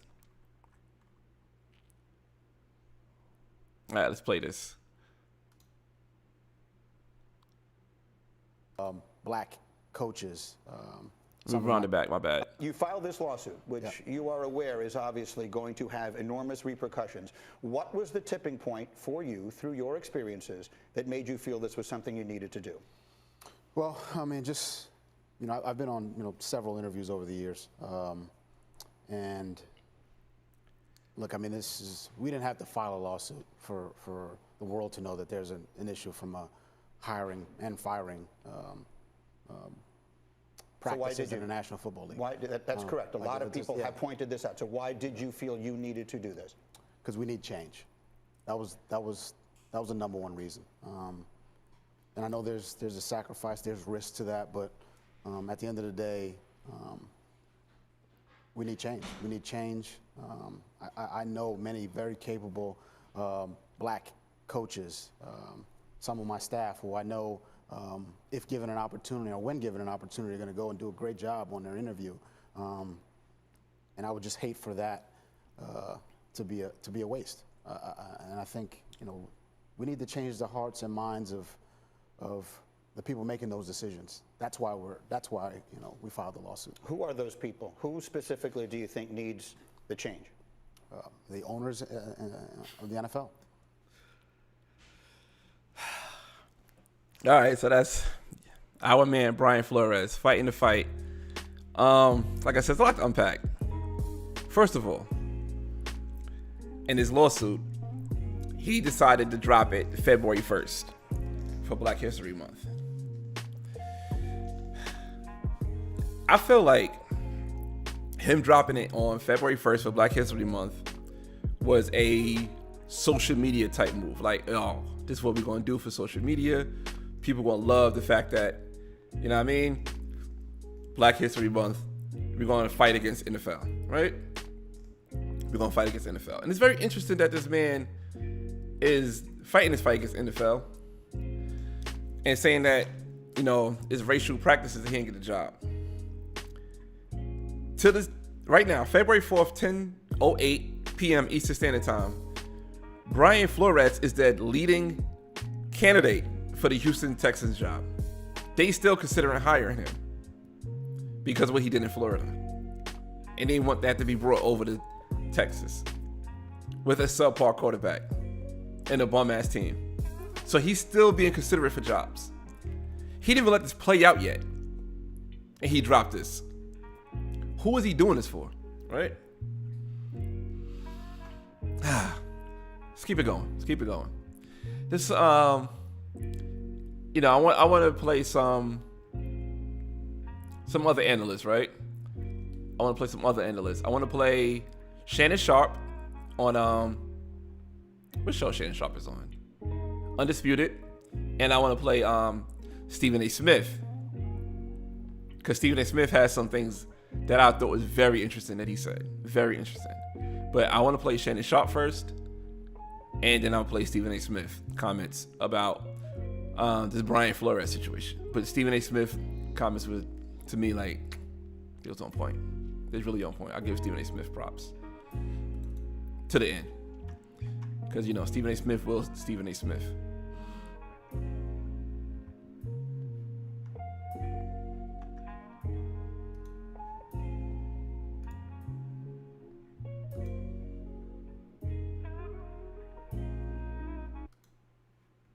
All right, so this is Shannon Sharp.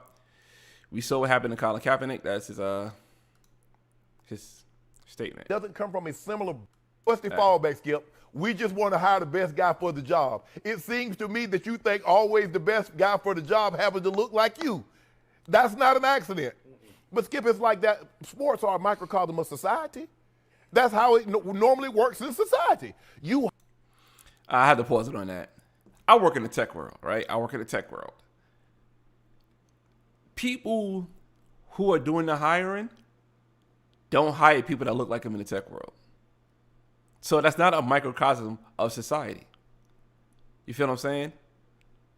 That's not from where I'm at in the position that I am in, and professionally, that's not true. But let's continue on. It takes a special person to hire someone that doesn't look like them, that doesn't talk like them, that doesn't come from a similar background as them, or doesn't know someone that knew them. Yep. It takes a special person to do that. It does. And Brian Flores is saying, look, guys, you bringing me in, you had already hired Brian Daboll. You bringing me in was a sham. But what they do, Skip, is that you look at Josh McDaniels. He got the head coaching job. What'd he do? He bring his white GM with him. You see how they do that? Now, Byron Leftwich tried to do the exact same thing. He tried to bring Adrian Wilson. Nah, we ain't gonna let you do that. We want to keep Trent Baalke in here. After he done ruined San Francisco, he went to Jacksonville and ruined that. Nah, we're going to keep the status quo. They're not going to let you get too many. They're not going to let you get too much power. Skip, I think sometimes is that we get a job and we like, man, I don't want to have too many of us because they're going to think a certain thing. Well, our counterparts never think like that. They never think, well, I bet I can't hire a white guy because they might think we got too many of us. That's just our thinking. That's the way we think. I'm going to shelve that last statement he said. Because I want to bring that to another person in the NFL. That what Shannon Sharpe said. And I have that in my notes. So Shannon Sharpe said, we feel like we can't bring our own. We can't have too many of us. But other people don't think like that. Let's continue.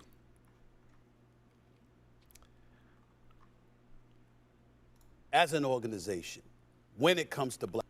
All right. Let me say this to the New York Giants. As an organization, why can't I pause? When it comes to black coaches, I don't believe. All right. So this right here is Stephen A. Smith talking to the New York Giants. Right? I don't like a lot of things Stephen A. Smith say. I ain't gonna lie. But this right here, he was on it. He was really on it. He was on it until he wasn't. So let's continue. Let me say this to the New York Giants. As an organization, when it comes to black coaches, I don't believe a damn word you have to say. There's nobody more incriminating than the New York Giants. We are in the year 2022, okay? All of these years, damn near a century for crying out loud. Football has a century. Football has existed. There's one franchise that has not had one single black coach. That's the New York Giants. And we don't even want to get started. I know you had a... The New York Giants is one of the oldest football teams, and it's the only franchise that never had a black coach. But I continue. Yeah, I know you had a black GM, but you have never hired a black coach. When you're talking about 53 men on a roster, practice squad, and everything like that, basically you're talking about you don't trust an African-American to be a leader of men.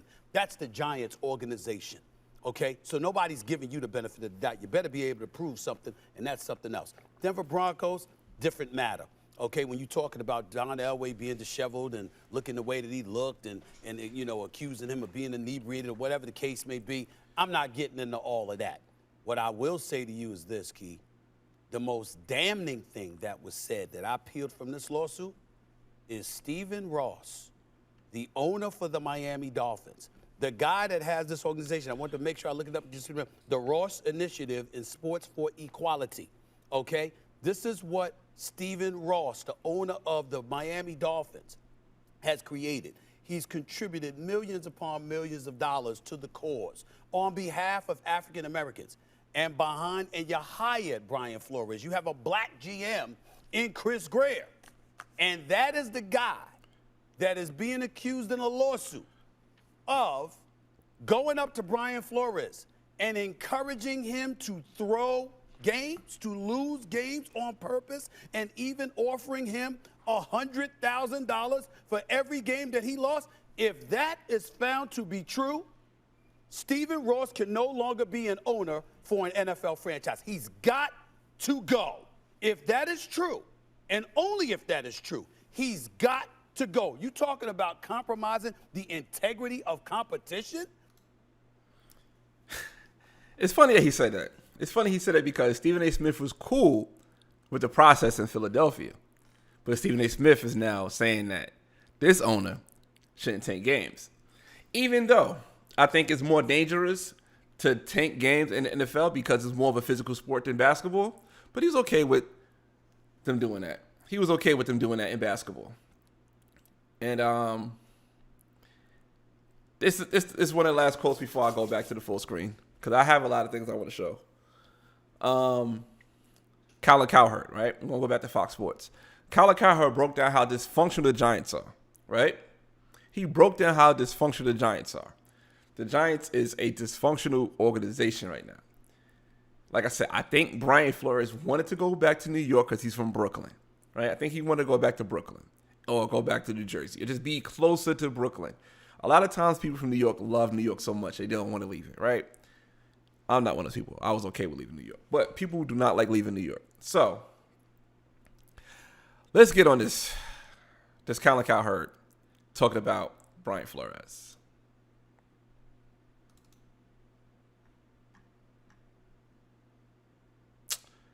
Oh, they got to add.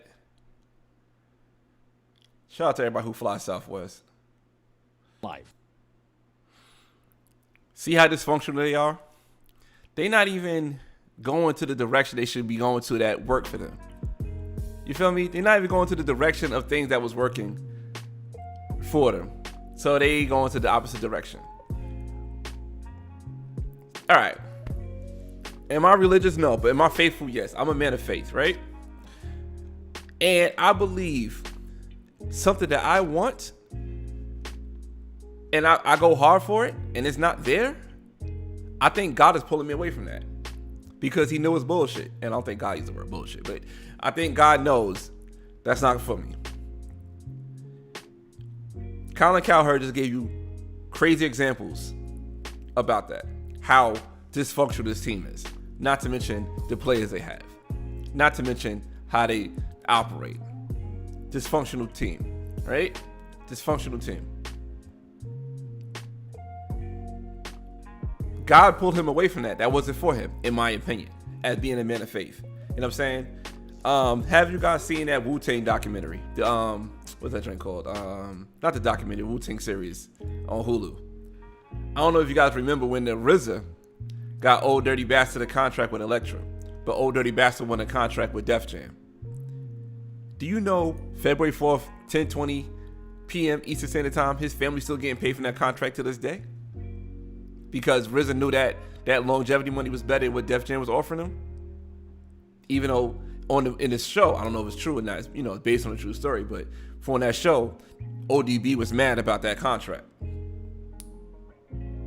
But even though he's long gone, his family's still getting money from that till this day. You know what I mean? Have a good night. I know it's getting late. Yeah, so everyone, so he's still getting money from that contract to this day. I'll give you a personal example of myself.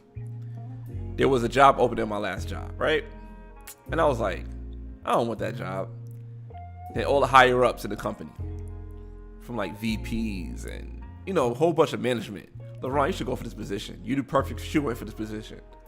I was like, I don't know if I want this position. You perfect for it, man. I'm telling you, you're good for this position. I'm like, all right, I'm gonna go for this position.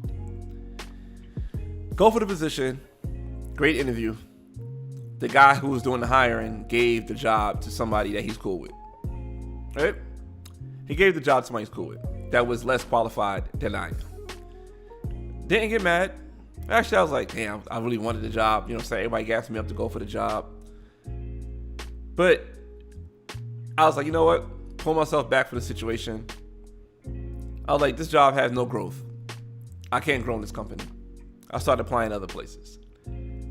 For me, pulling myself back, you know what I'm saying? God didn't give me that position because I'd have probably got complacent and not try to move forward from that company. And you know what happened? The company got bought out. And in the midst of the company getting bought out, I got a better job that paid me double of what this job is paying me. And the people who did the hiring of the other person now asking me, is my job hiring? See how God pull you away from situations that you ain't supposed to be in? But I guess Brian Flores didn't see that. All right. Somebody pulled up this old Tomlin clip of somebody asking Mike Tomlin. I'm getting my all types of things mixed up. Mike Tomlin, will you ever coach college because you having a bad season? And this is his response. And let me get some windows closed because I have a lot of things going on. But Tomlin reply. But Tomlin said this. And it fits today's narrative, to say the least.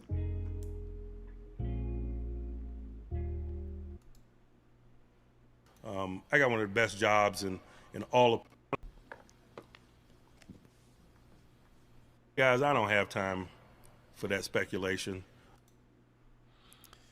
So you see that, right? They asking him that. Like anybody asking other white coaches, that's his peers, those questions, right?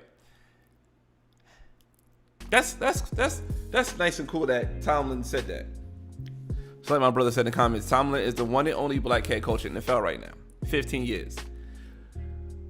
Remember what Shannon Sharp said on the other part? When Shannon Sharp was like, we scared to bring our own up because we don't want too many of our own here. Tomlin is a problem with black coaches. Tomlin has been an NFL head coach for 15 years. 15 years. How many offense coordinators Mike Tomlin had? How many defensive coordinators that was black that Mike Tomlin had? Or black offensive coordinators, excuse me. Let me help you with that. 0. This man had 0 black offensive coordinators and 0 black defensive coordinators. The Tampa Bay Buccaneers last year won the Super Bowl with a black offensive coordinator and a black defensive coordinator. So I know it's people out there available and willing to do that job. And who are the most people that get hired for black head coaches? For head coaches, offensive coordinators, and defensive coordinators. Mike Tomlin never had a black one. Either one. For either position. For 15 years. So is a problem with black head coaches? We have this one black head coach who's Teflon in Pittsburgh that never brought nobody up to help. We could be our own worst enemy. Never brought nobody up to help. How foul is that? How foul is that? That this man, Mike Tomlin, he just want to be the only man on the hill. Because he could definitely help. He could definitely help. He's more of an enemy than an ally. Not one black OC or DC in 15 years?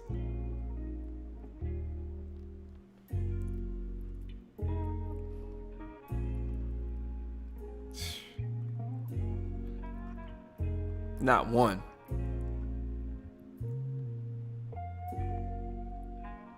Sometimes it be like that. How they say it, sometimes it be your own people.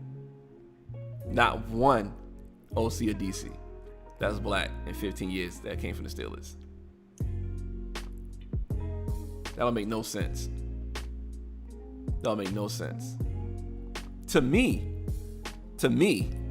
that's worse than what the head coach is going up the head coaching. You know what the head coaches are going through. You know that they need to leg up.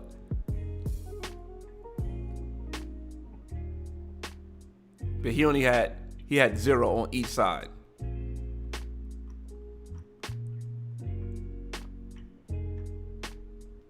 He had 0 on each side. All right. This is the last part I want to unpack with the Brian Flores, man. So let's get uncomfortable with this. So Brian Flores is they're calling Brian Flores Colin Kaepernick 2.0. This is not Colin Kaepernick 2.0. You know what I'm saying? Now that Colin Kaepernick situation happened years ago, we can now step back and take a look at what he did and realize and be real with ourselves. Colin Kaepernick had no end game. You feel me? Colin Kaepernick had no end game. It is what it is. You know what I'm saying?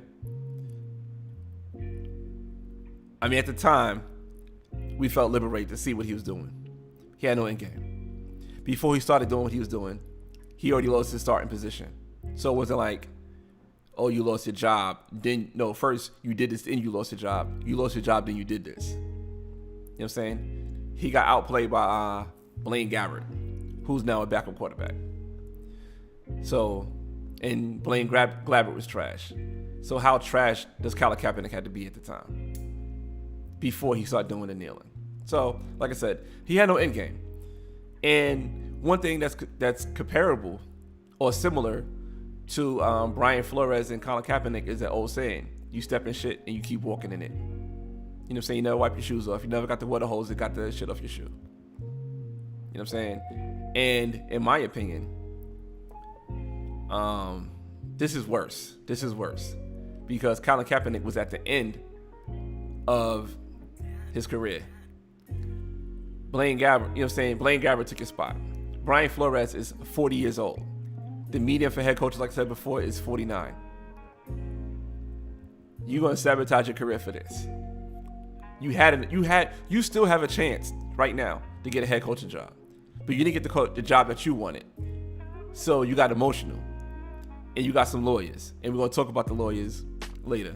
You got some lawyers, and those lawyers that you got said, let's do this lawsuit, and the lawsuit is an insult to black people. The lawsuit that he came out with is on the grounds of Whoopi Goldberg. We're gonna bring it back to Whoopi Goldberg, and I'm gonna explain why. So Brian Flores is a 40-year-old man, right? Let me go back to Cap for a little bit. So Cap, he had opportunities to become a NFL quarterback, and he kept sabotaging them. He had a chance to be a quarterback for the Ravens, and what does girlfriend do? She posts a picture of Ray Lewis, Steve Buscemi as like Jamie Foxx, as Samuel Jackson and Leonardo DiCaprio and Django, and put their faces on it, saying that this is the same thing as Ray Lewis and Steve Buscemi. Why would that person hire you now? You more of a headache than you are an asset. You know what I mean? So he would just sabotage it on his opportunities. He had a tryout here in Atlanta, and he moved the tryout real quick. You know what I'm saying? Anybody in Atlanta know you move something from one place to another, traffic on a Saturday is wild stupid. Everybody knows that. Everybody knows that. But let's continue with this dude, yo. Brian Flores. Why he's worse than Colin Kaepernick. Brian Flores is on the uphill of his career. Kaepernick was on the downhill. So Kaepernick could do something like this and start a new career. Brian Flores was on uphill. You know what I'm saying? Yep. Good looking, Jay. He's on now saying one's going down, one's going up. Brian Flores is going up. It was a race until they couldn't get a job. That's another one, man. You got some bombs tonight, yo. If I could super chat you, I would. But let's get to the lawsuit. The first line of the lawsuit is a text message from Bill Belichick. Brian Flores worked for Bill Belichick from 2004 until 2018. All right, that's a good amount of time to be working for somebody. He worked under Bill Belichick. One could say that Bill Belichick is Brian Flores' mentor. Now, he put Bill Belichick text message on court documents. If that's not even dry snitching, that's wild wet snitching, right? So this man brought you into the organization in 2004, built you up to get a head coaching job in Miami in the same division. You showed your ass that you could do a great job. Brian Flores is a great coach. Probably one of the best coaches that came from under the Belichick tree. Let's be real. What he did in Miami is probably better than what any other coach did leaving Bill Belichick. As a sports fan, let's be real, right? So he's getting another opportunity.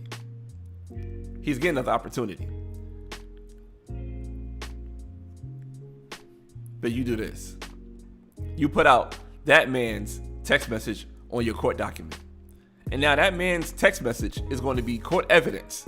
So if this, which is funny, if this goes through, if this trial goes through, because it's a chance that one will go through, that he made all this noise for no reason. But if this trial go through, you got now use Bill Belichick's text messages in court. They might have to seize Bill Belichick's phone. You drag Bill Belichick into this. Not to say I'm capable for Bill Belichick, but damn. All this man said was congratulations, and he sent the text to the wrong person. That mistake now gonna get his phone seized? Who will trust you after that? Where's your code? Where's your code? But let's continue.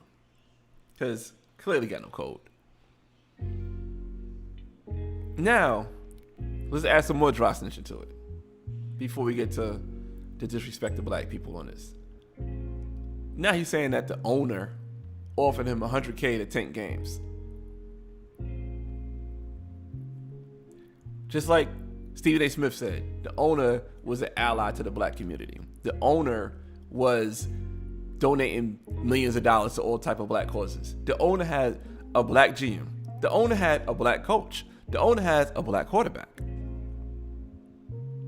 Now you're saying that this owner's racist. This owner checked all the woke boxes that the NFL requires. And now you throw him under the bus. So now maybe his stuff got to be seized. And you hear Stephen A. Smith says, you know what? Maybe it's time for new ownership. Maybe that's the long play. Maybe that's the long play to get black ownership into the NFL and get this guy out of here. Because all you need is a hot story for an owner to lose his position. We had an owner says the inmates is running the asylum. And when he said that, he lost his ownership. So it don't take much to lose your ownership in the NFL right now. So Brian Flores snitched on Bill Belichick and he snitched on the owner. You know what I'm saying? Then he came out and said something about John Elway was drunk in the interview. He was throwing bombs all across the nation. You know what I'm saying? East, west, south, Rough Riders, where you at? I think that's how this track goes. Shout out to Swiss Beats. But he was throwing bombs all over the place. He said John Elway came in drunk for the interview he had. Drunk? Really? This man came in drunk for an interview? All right, maybe he did, maybe he didn't. It's all hearsay. How could you prove that? So you gonna put that out there? What evidence that you have that you could prove that he came in drunk? You don't got no evidence. Did you record the interview? How you know he was drunk? How you know he was hungover? You don't know. It's hearsay. So you're going to court with hearsay, right? And John Elway put a statement out. Let me read the statement real quick. Let me wait till it loads up. All right, statement from John Elway. While I was not planning to respond publicly to the false... Hey, Femi. While I was not planning to respond publicly to the false defamatory claims by Brian Flores, I could not sit and be silent any longer with my character, integrity, and professionalism being attacked. I took Coach Flores very seriously as a candidate for our head coaching position in 2019 and enjoyed our 3.5-hour interview with him. Along with the rest of the group, I was prepared and ready and fully engaged during the entire interview as Brian shared his experience and vision for our team. It's unfortunate and shocking to learn that the first time this week that Brian felt differently about our interview with him. For Brian to make an assumption about my appearance and state of mind early that morning was subjective, hurtful, and just plain wrong. If I appeared disheveled, as he claimed, it was because we had flown in during the middle of the night immediately following another interview in Denver, and we was going on a few hours of sleep to meet the only window that was provided to us. I interviewed Brian with good faith, giving him the same consideration and opportunity as every other candidate for our head coaching position in 2019. From the desk of John Elway, right? All right, so he's suing the NFL because the NFL is racist, right? Because they're not hiring black people. So he's suing the NFL because they're not hiring black people. Let's get into his interview on, I think it was Good Morning America, Wake Up America, one of those morning shows. Shout out to Keenan. Keenan got like a morning show thing. You know what I'm saying? On I watched it on Hulu. It was pretty funny. He's like a morning show host. But anyway, I digress on Keenan Thompson. Let me pull this video up of Brian Flores and his lawyers, which is very interesting. I'm going to get on that. Speaking about his lawsuit.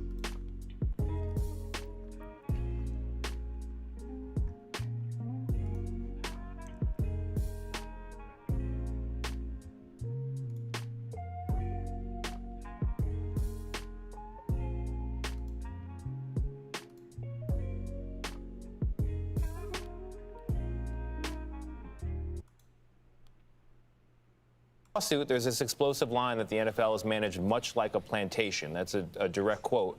Why did you decide to settle on that metaphor? All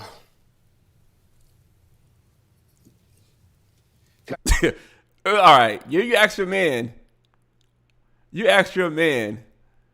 Yo, one of the lines in there was the NFL is ran like a plantation, and your response is, Fam, if you're going to say something that crazy, you need to have something behind you. That's why I say it's similar to Colin Kaepernick. What's your end game? You can't even answer a question of how the NFL is ran like a plantation. Let me run this back. Lawsuit, there's this explosive line that the NFL is managed much like a plantation. That's a direct quote. Why did you decide to settle on that metaphor? I think. Look, we didn't have to file a lawsuit for the world to know that there's a problem from a hiring standpoint. How is that answering the question? Let's be real. How this hiring practice is similar to a plantation? What slave was hired, not forced? We're actually changing the hearts and minds of those who make decisions to hire head coaches, executives, etc. And that's where we got to get to. We got to change hearts and minds. So that's his talking point. That's the same thing he said with Greeny. We got to change the hearts and minds. You bringing a class action lawsuit to change the hearts and minds. Your evidence is a text message. Someone say, but don't companies or clubs have the right to hire the person they think is the best qualified for the job or the person they feel is right for the job? Whatever race they are. Whatever race they are, yes.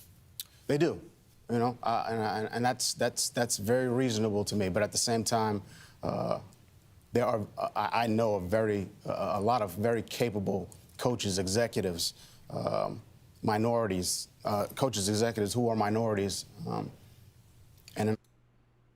Let's be real. They asked some very simple questions about a lawsuit that they said is a 60-page document for this lawsuit. If he's being asked easy questions and this is his answers, how do you think he's doing in interviews? If this man give you these type of answers, would you trust this man to lead 60 men on the football field? Not to mention coordinators, not to mention other coaches. A lot of cases are as qualified, more qualified, and quite frankly, better than their white counterparts. The difference here, though, is that they're not given an equal opportunity. Exactly. And, you know, when we talk about this fork in the road that the NFL has, and Gail, you talked about this.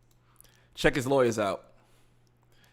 So your man, let's get this straight. Your man said, oh, they're not hiring black coaches, but you don't even hire black lawyers. Your man say they're not hiring black coaches, but you can't even hire black lawyers. You could have got Benjamin Crump. He would have definitely took this case.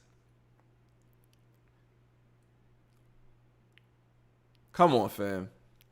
Make it make sense. How you gonna be so hypocritical? Statement that they released denying and saying that they're going to defend what was absent from their response to this 60-page complaint with serious allegations from a decorated head coach is, how about we'll investigate? We're troubled by this. We'll look into it. Immediate, no denial and disregard and defend. So your man's saying that they're not hiring black coaches. Your man's hired him white lawyers. He can't even get black lawyers. You trying to tell me there's not good black lawyers in New York or good black lawyers in Florida? Shit, I know it's good black lawyers in Atlanta. That's just 3 cities I named that he could have chose from. But no, he went with 2 white lawyers instead of going with black lawyers. You hired white lawyers to go for your civil case. So you can't even hire. So you mad at the NFL owners for not hiring black, but you don't hire black. Make it make sense. Why would somebody take you serious? Why would I take that serious now? Like I said, this is worse than Kaepernick. This is worse. I think Kaepernick just got caught up in the moment. This is well thought out. This is well thought out. Oh. You didn't want to, you mad they don't hire black coaches. You put a lawsuit out. You hire white lawyers. You're a coach. You probably going for about 16 hours a day, right? During football season. Your wife is the person that is running your household. She ain't black either. So you can't even get a black woman to help you with your household and help you with your life. You got a white wife. So your love life is the same practices as these racist owners are doing. Your lawyers you hire is the same practices as these racist lawyers are doing. Come on, fam. Make it make sense. Make it make sense. So you're doing the same practices as the racist owners. You came with 2 white lawyers. And then when they asked you about, you compared the NFL to Plantation, you had no answer. You had no answer. Listen, I live in the South. I travel in the South. I drive all over the South, especially my last job. I drive all over the South. And there are times I'm driving, I see cotton fields. As a black man driving, you see a cotton field, you be like, damn, that's a triggering moment. You see a cotton field. You think about what happened in slavery. How many times you drove past a football field and you got triggered? Saying like, damn, this is just like the plantation. Look at that football field. You go on a track and run around the football field and think about slavery? No, you just want to get your miles in. Or you want to walk around the track. Or you want to just do some drills. This is clown shit. This is like a Saturday Night Live skit. Come on, fam. You can't do it. Nah. It's disgusting. It's disgusting that you moving like this. I'm sorry, it's disgusting you moving like this. You compare it to the plantation. And there's more things about this that's really fucked up of what they said towards black people, right? It's some more things. It's some more things. But I want to play another clip from ESPN. This is from Ryan Clark. And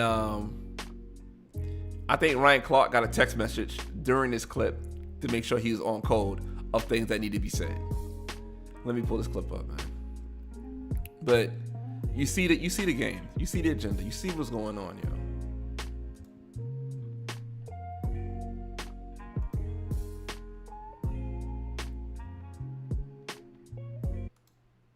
All right, this is Ryan Clark. Reaction to the NFL being compared to a plantation. I always think about what slavery truly was, and I never want to compare things to slavery.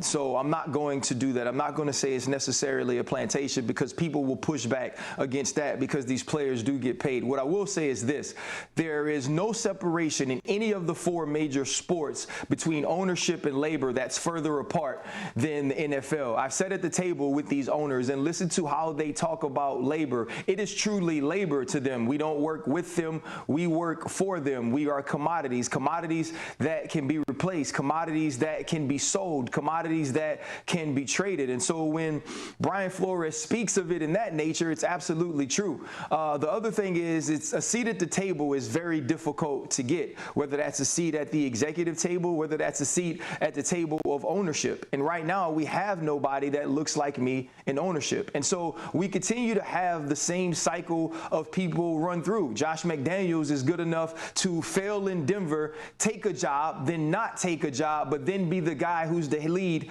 for the Las Vegas Raiders. We've also seen guys like Hugh Jackson, who I actually got an opportunity to interview last week, that'll be out tomorrow on The Pivot, talk about the way that he succeeded in Oakland and then wasn't supported there and fired. And then he goes to Cleveland and wasn't supported there in his efforts to make a better team. And there's story after story like this, but now Brian Flores has pulled back the curtain. And in pulling back the curtain, he'll show that there is disparities, that there is differences, that people aren't treated the same, and that the playing field is not leveled.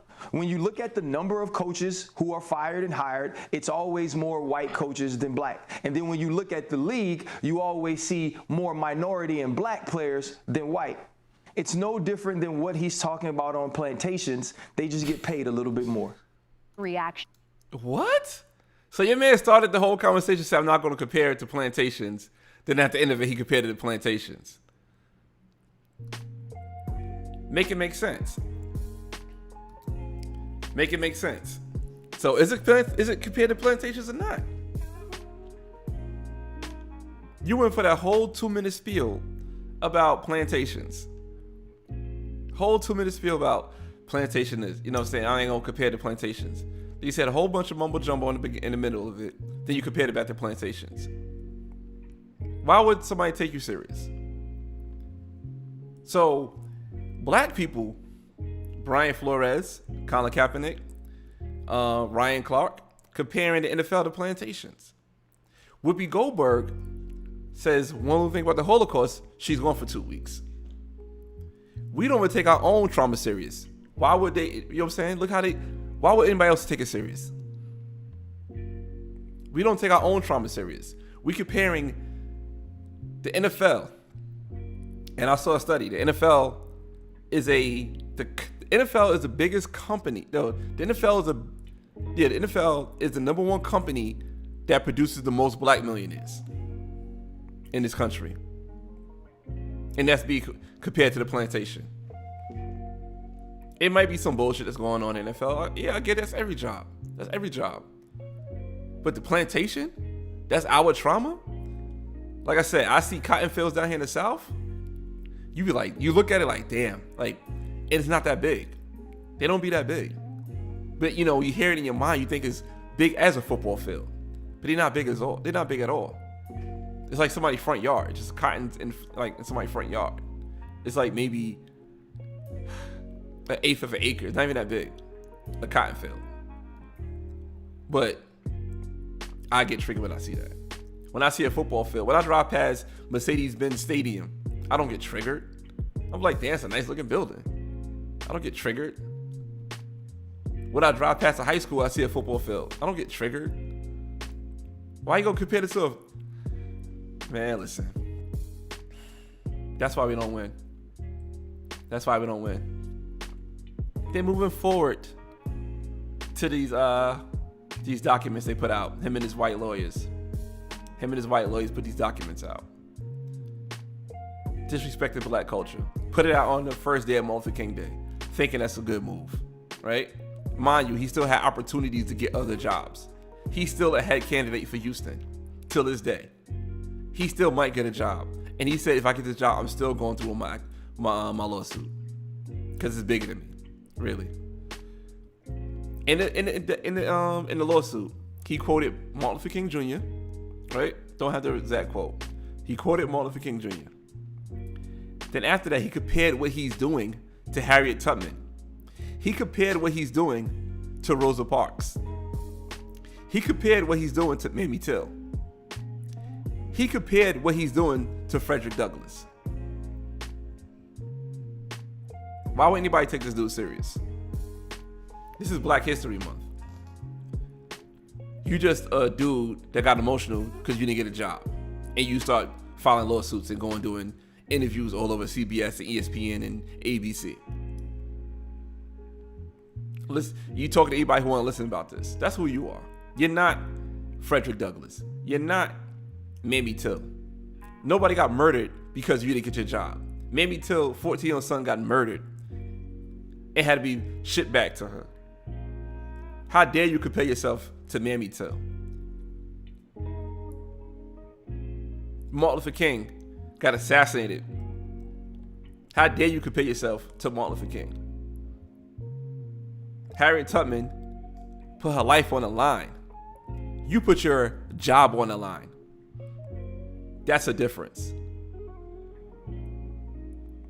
But this is who you compare yourself to. It's a joke. It's a joke. Like I said, this is worse than Kaepernick. Kaepernick never said, I'm Malcolm X. He said, I'm Colin Kaepernick. This dude hired white lawyers, married a white wife, and compared himself to black greats. And you can love who you love. You can hire what you want to hire. But don't say this is racial discrimination and you don't ever hire black people to represent you in Black History Month? You never supported black owned?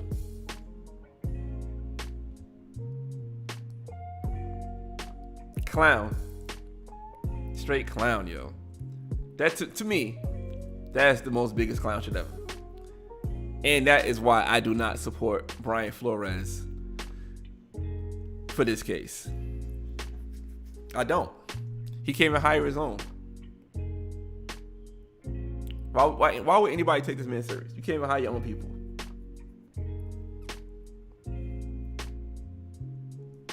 Can't even hire your own people. But you know, Brian Flores, man, it's a joke. Sorry, it is what it is. Never seen nothing like this before in my life. And at least Colin Kaepernick was on a downslide. Brian Flores still has the opportunity to this day to get another job. They still considering him.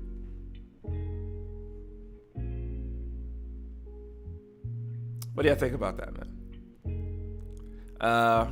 It's late, but Keith said open the phone lines up. Keith's my man, so I rocks with Keith. Let me get the equipment to open the phone lines up, because it's not something I can just do real quick. I used to tap dance, but never could I shuck a job good as Brian. Shout out to Bo, man. My man BC, yo. My man BGC. Oh, you rich up, Bo, yo.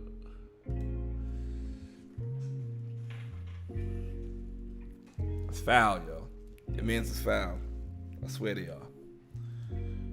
I never seen nothing like that before. You snitched on your mentor. You got your mentor probably wrapped up in illegal allegations now. You probably got to submit his phone. You feel me? You snitched on your last employer. You can't use that as a reference. You know what I'm saying? Can't use your last employer as a reference. At least get the next job first. You hired 2 white lawyers to represent your racial case. You compare your job that you're begging for as the plantation. This how you move? Jesus Christ. And I really wanted to cook on it like that, because I was going to have that conversation about it, and but I was like, nah, let me do it like this. Because there's a lot to unpack. And I didn't want to make like a video, because I was like on that topic for like an hour. I didn't want to make a video on it and be like an hour long. That's a lot for like a YouTube video.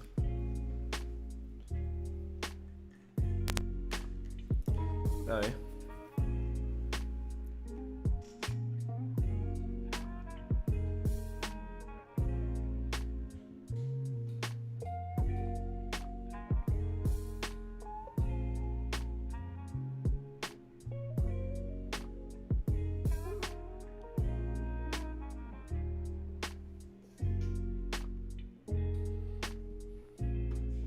All right.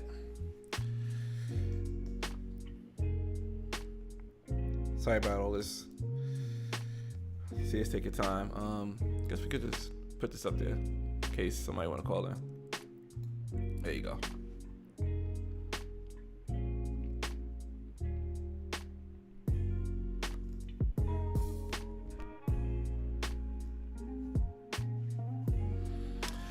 But yeah, man,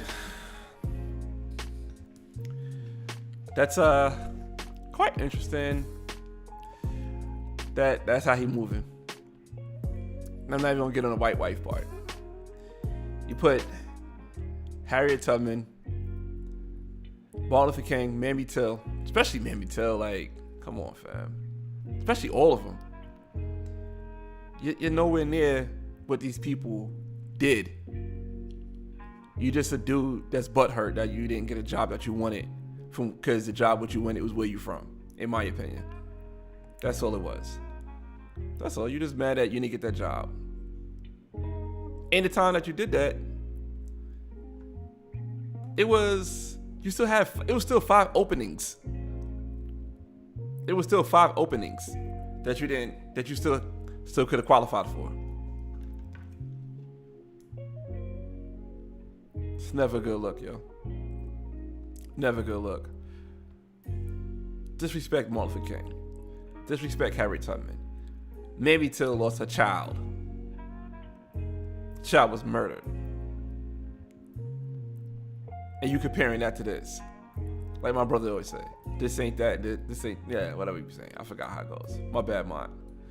But yeah, I ain't jacking it. I'm sorry. I ain't jacking it.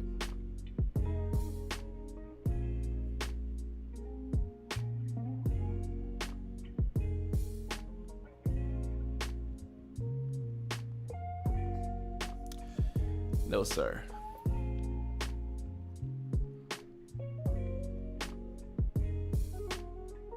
We see the poll. All right, so we got 62% of people say they support the Brian Flores case, and 38% say they don't support it. Out of 8 votes. I am one that don't support the case. I don't support it at all. You know what I'm saying? I think I see what he's trying to do. I get it. Like, yeah, man. I get it. I do get it. You know what I'm saying? But I don't support it. I don't. I see a dude that's out here crying for attention. That's my opinion. Oh, my bad. That's what my brother always say. That ain't that, and that ain't this. That's what he always says. You ain't no Mamie Till. This ain't no Plantation. This a football game.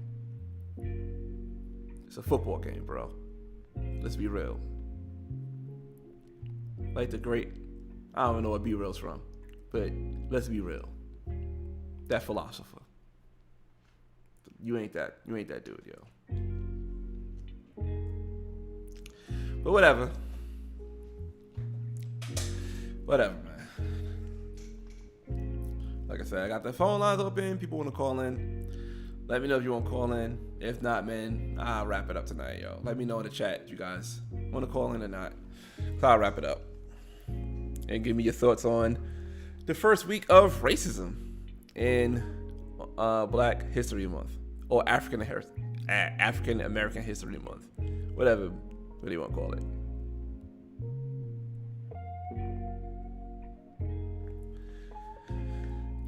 Yeah. So we got the Bill Cosby documentary, which is going to be, I'm going to watch it. Then we got Whoopi Goldberg. Hopefully she does her own thing. You know what I mean? Hopefully Whoopi does her own thing. Then last but not least, we got Brian Flores, who just disrespected a group of black people. A lot of black people got disrespected this. I don't see other coaches be taken seriously after this. I hope not. I hope they just know that they're just one bad out of the bunch. And I hope other people do get opportunities to do what they love, such as being an NFL head coach. Because your man snitched on Brian Belichick, he snitched on John Elway, and he snitched on the owner of the Miami Dolphins. He just went all in on every greatest snitching that he could think of. You know what I mean?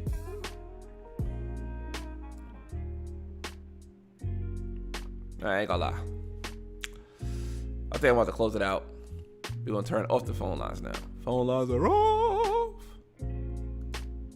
They are off. Saying, thank you for everybody who came in. Appreciate you guys, you know what I'm saying? Staying rocking me on a Friday night. You could be doing so much other things than staying on YouTube and watching me talk to myself. I see more people coming in. You come in and hit the like button. And if you like to, you can also do a super chat. I'll always greatly appreciate super chats.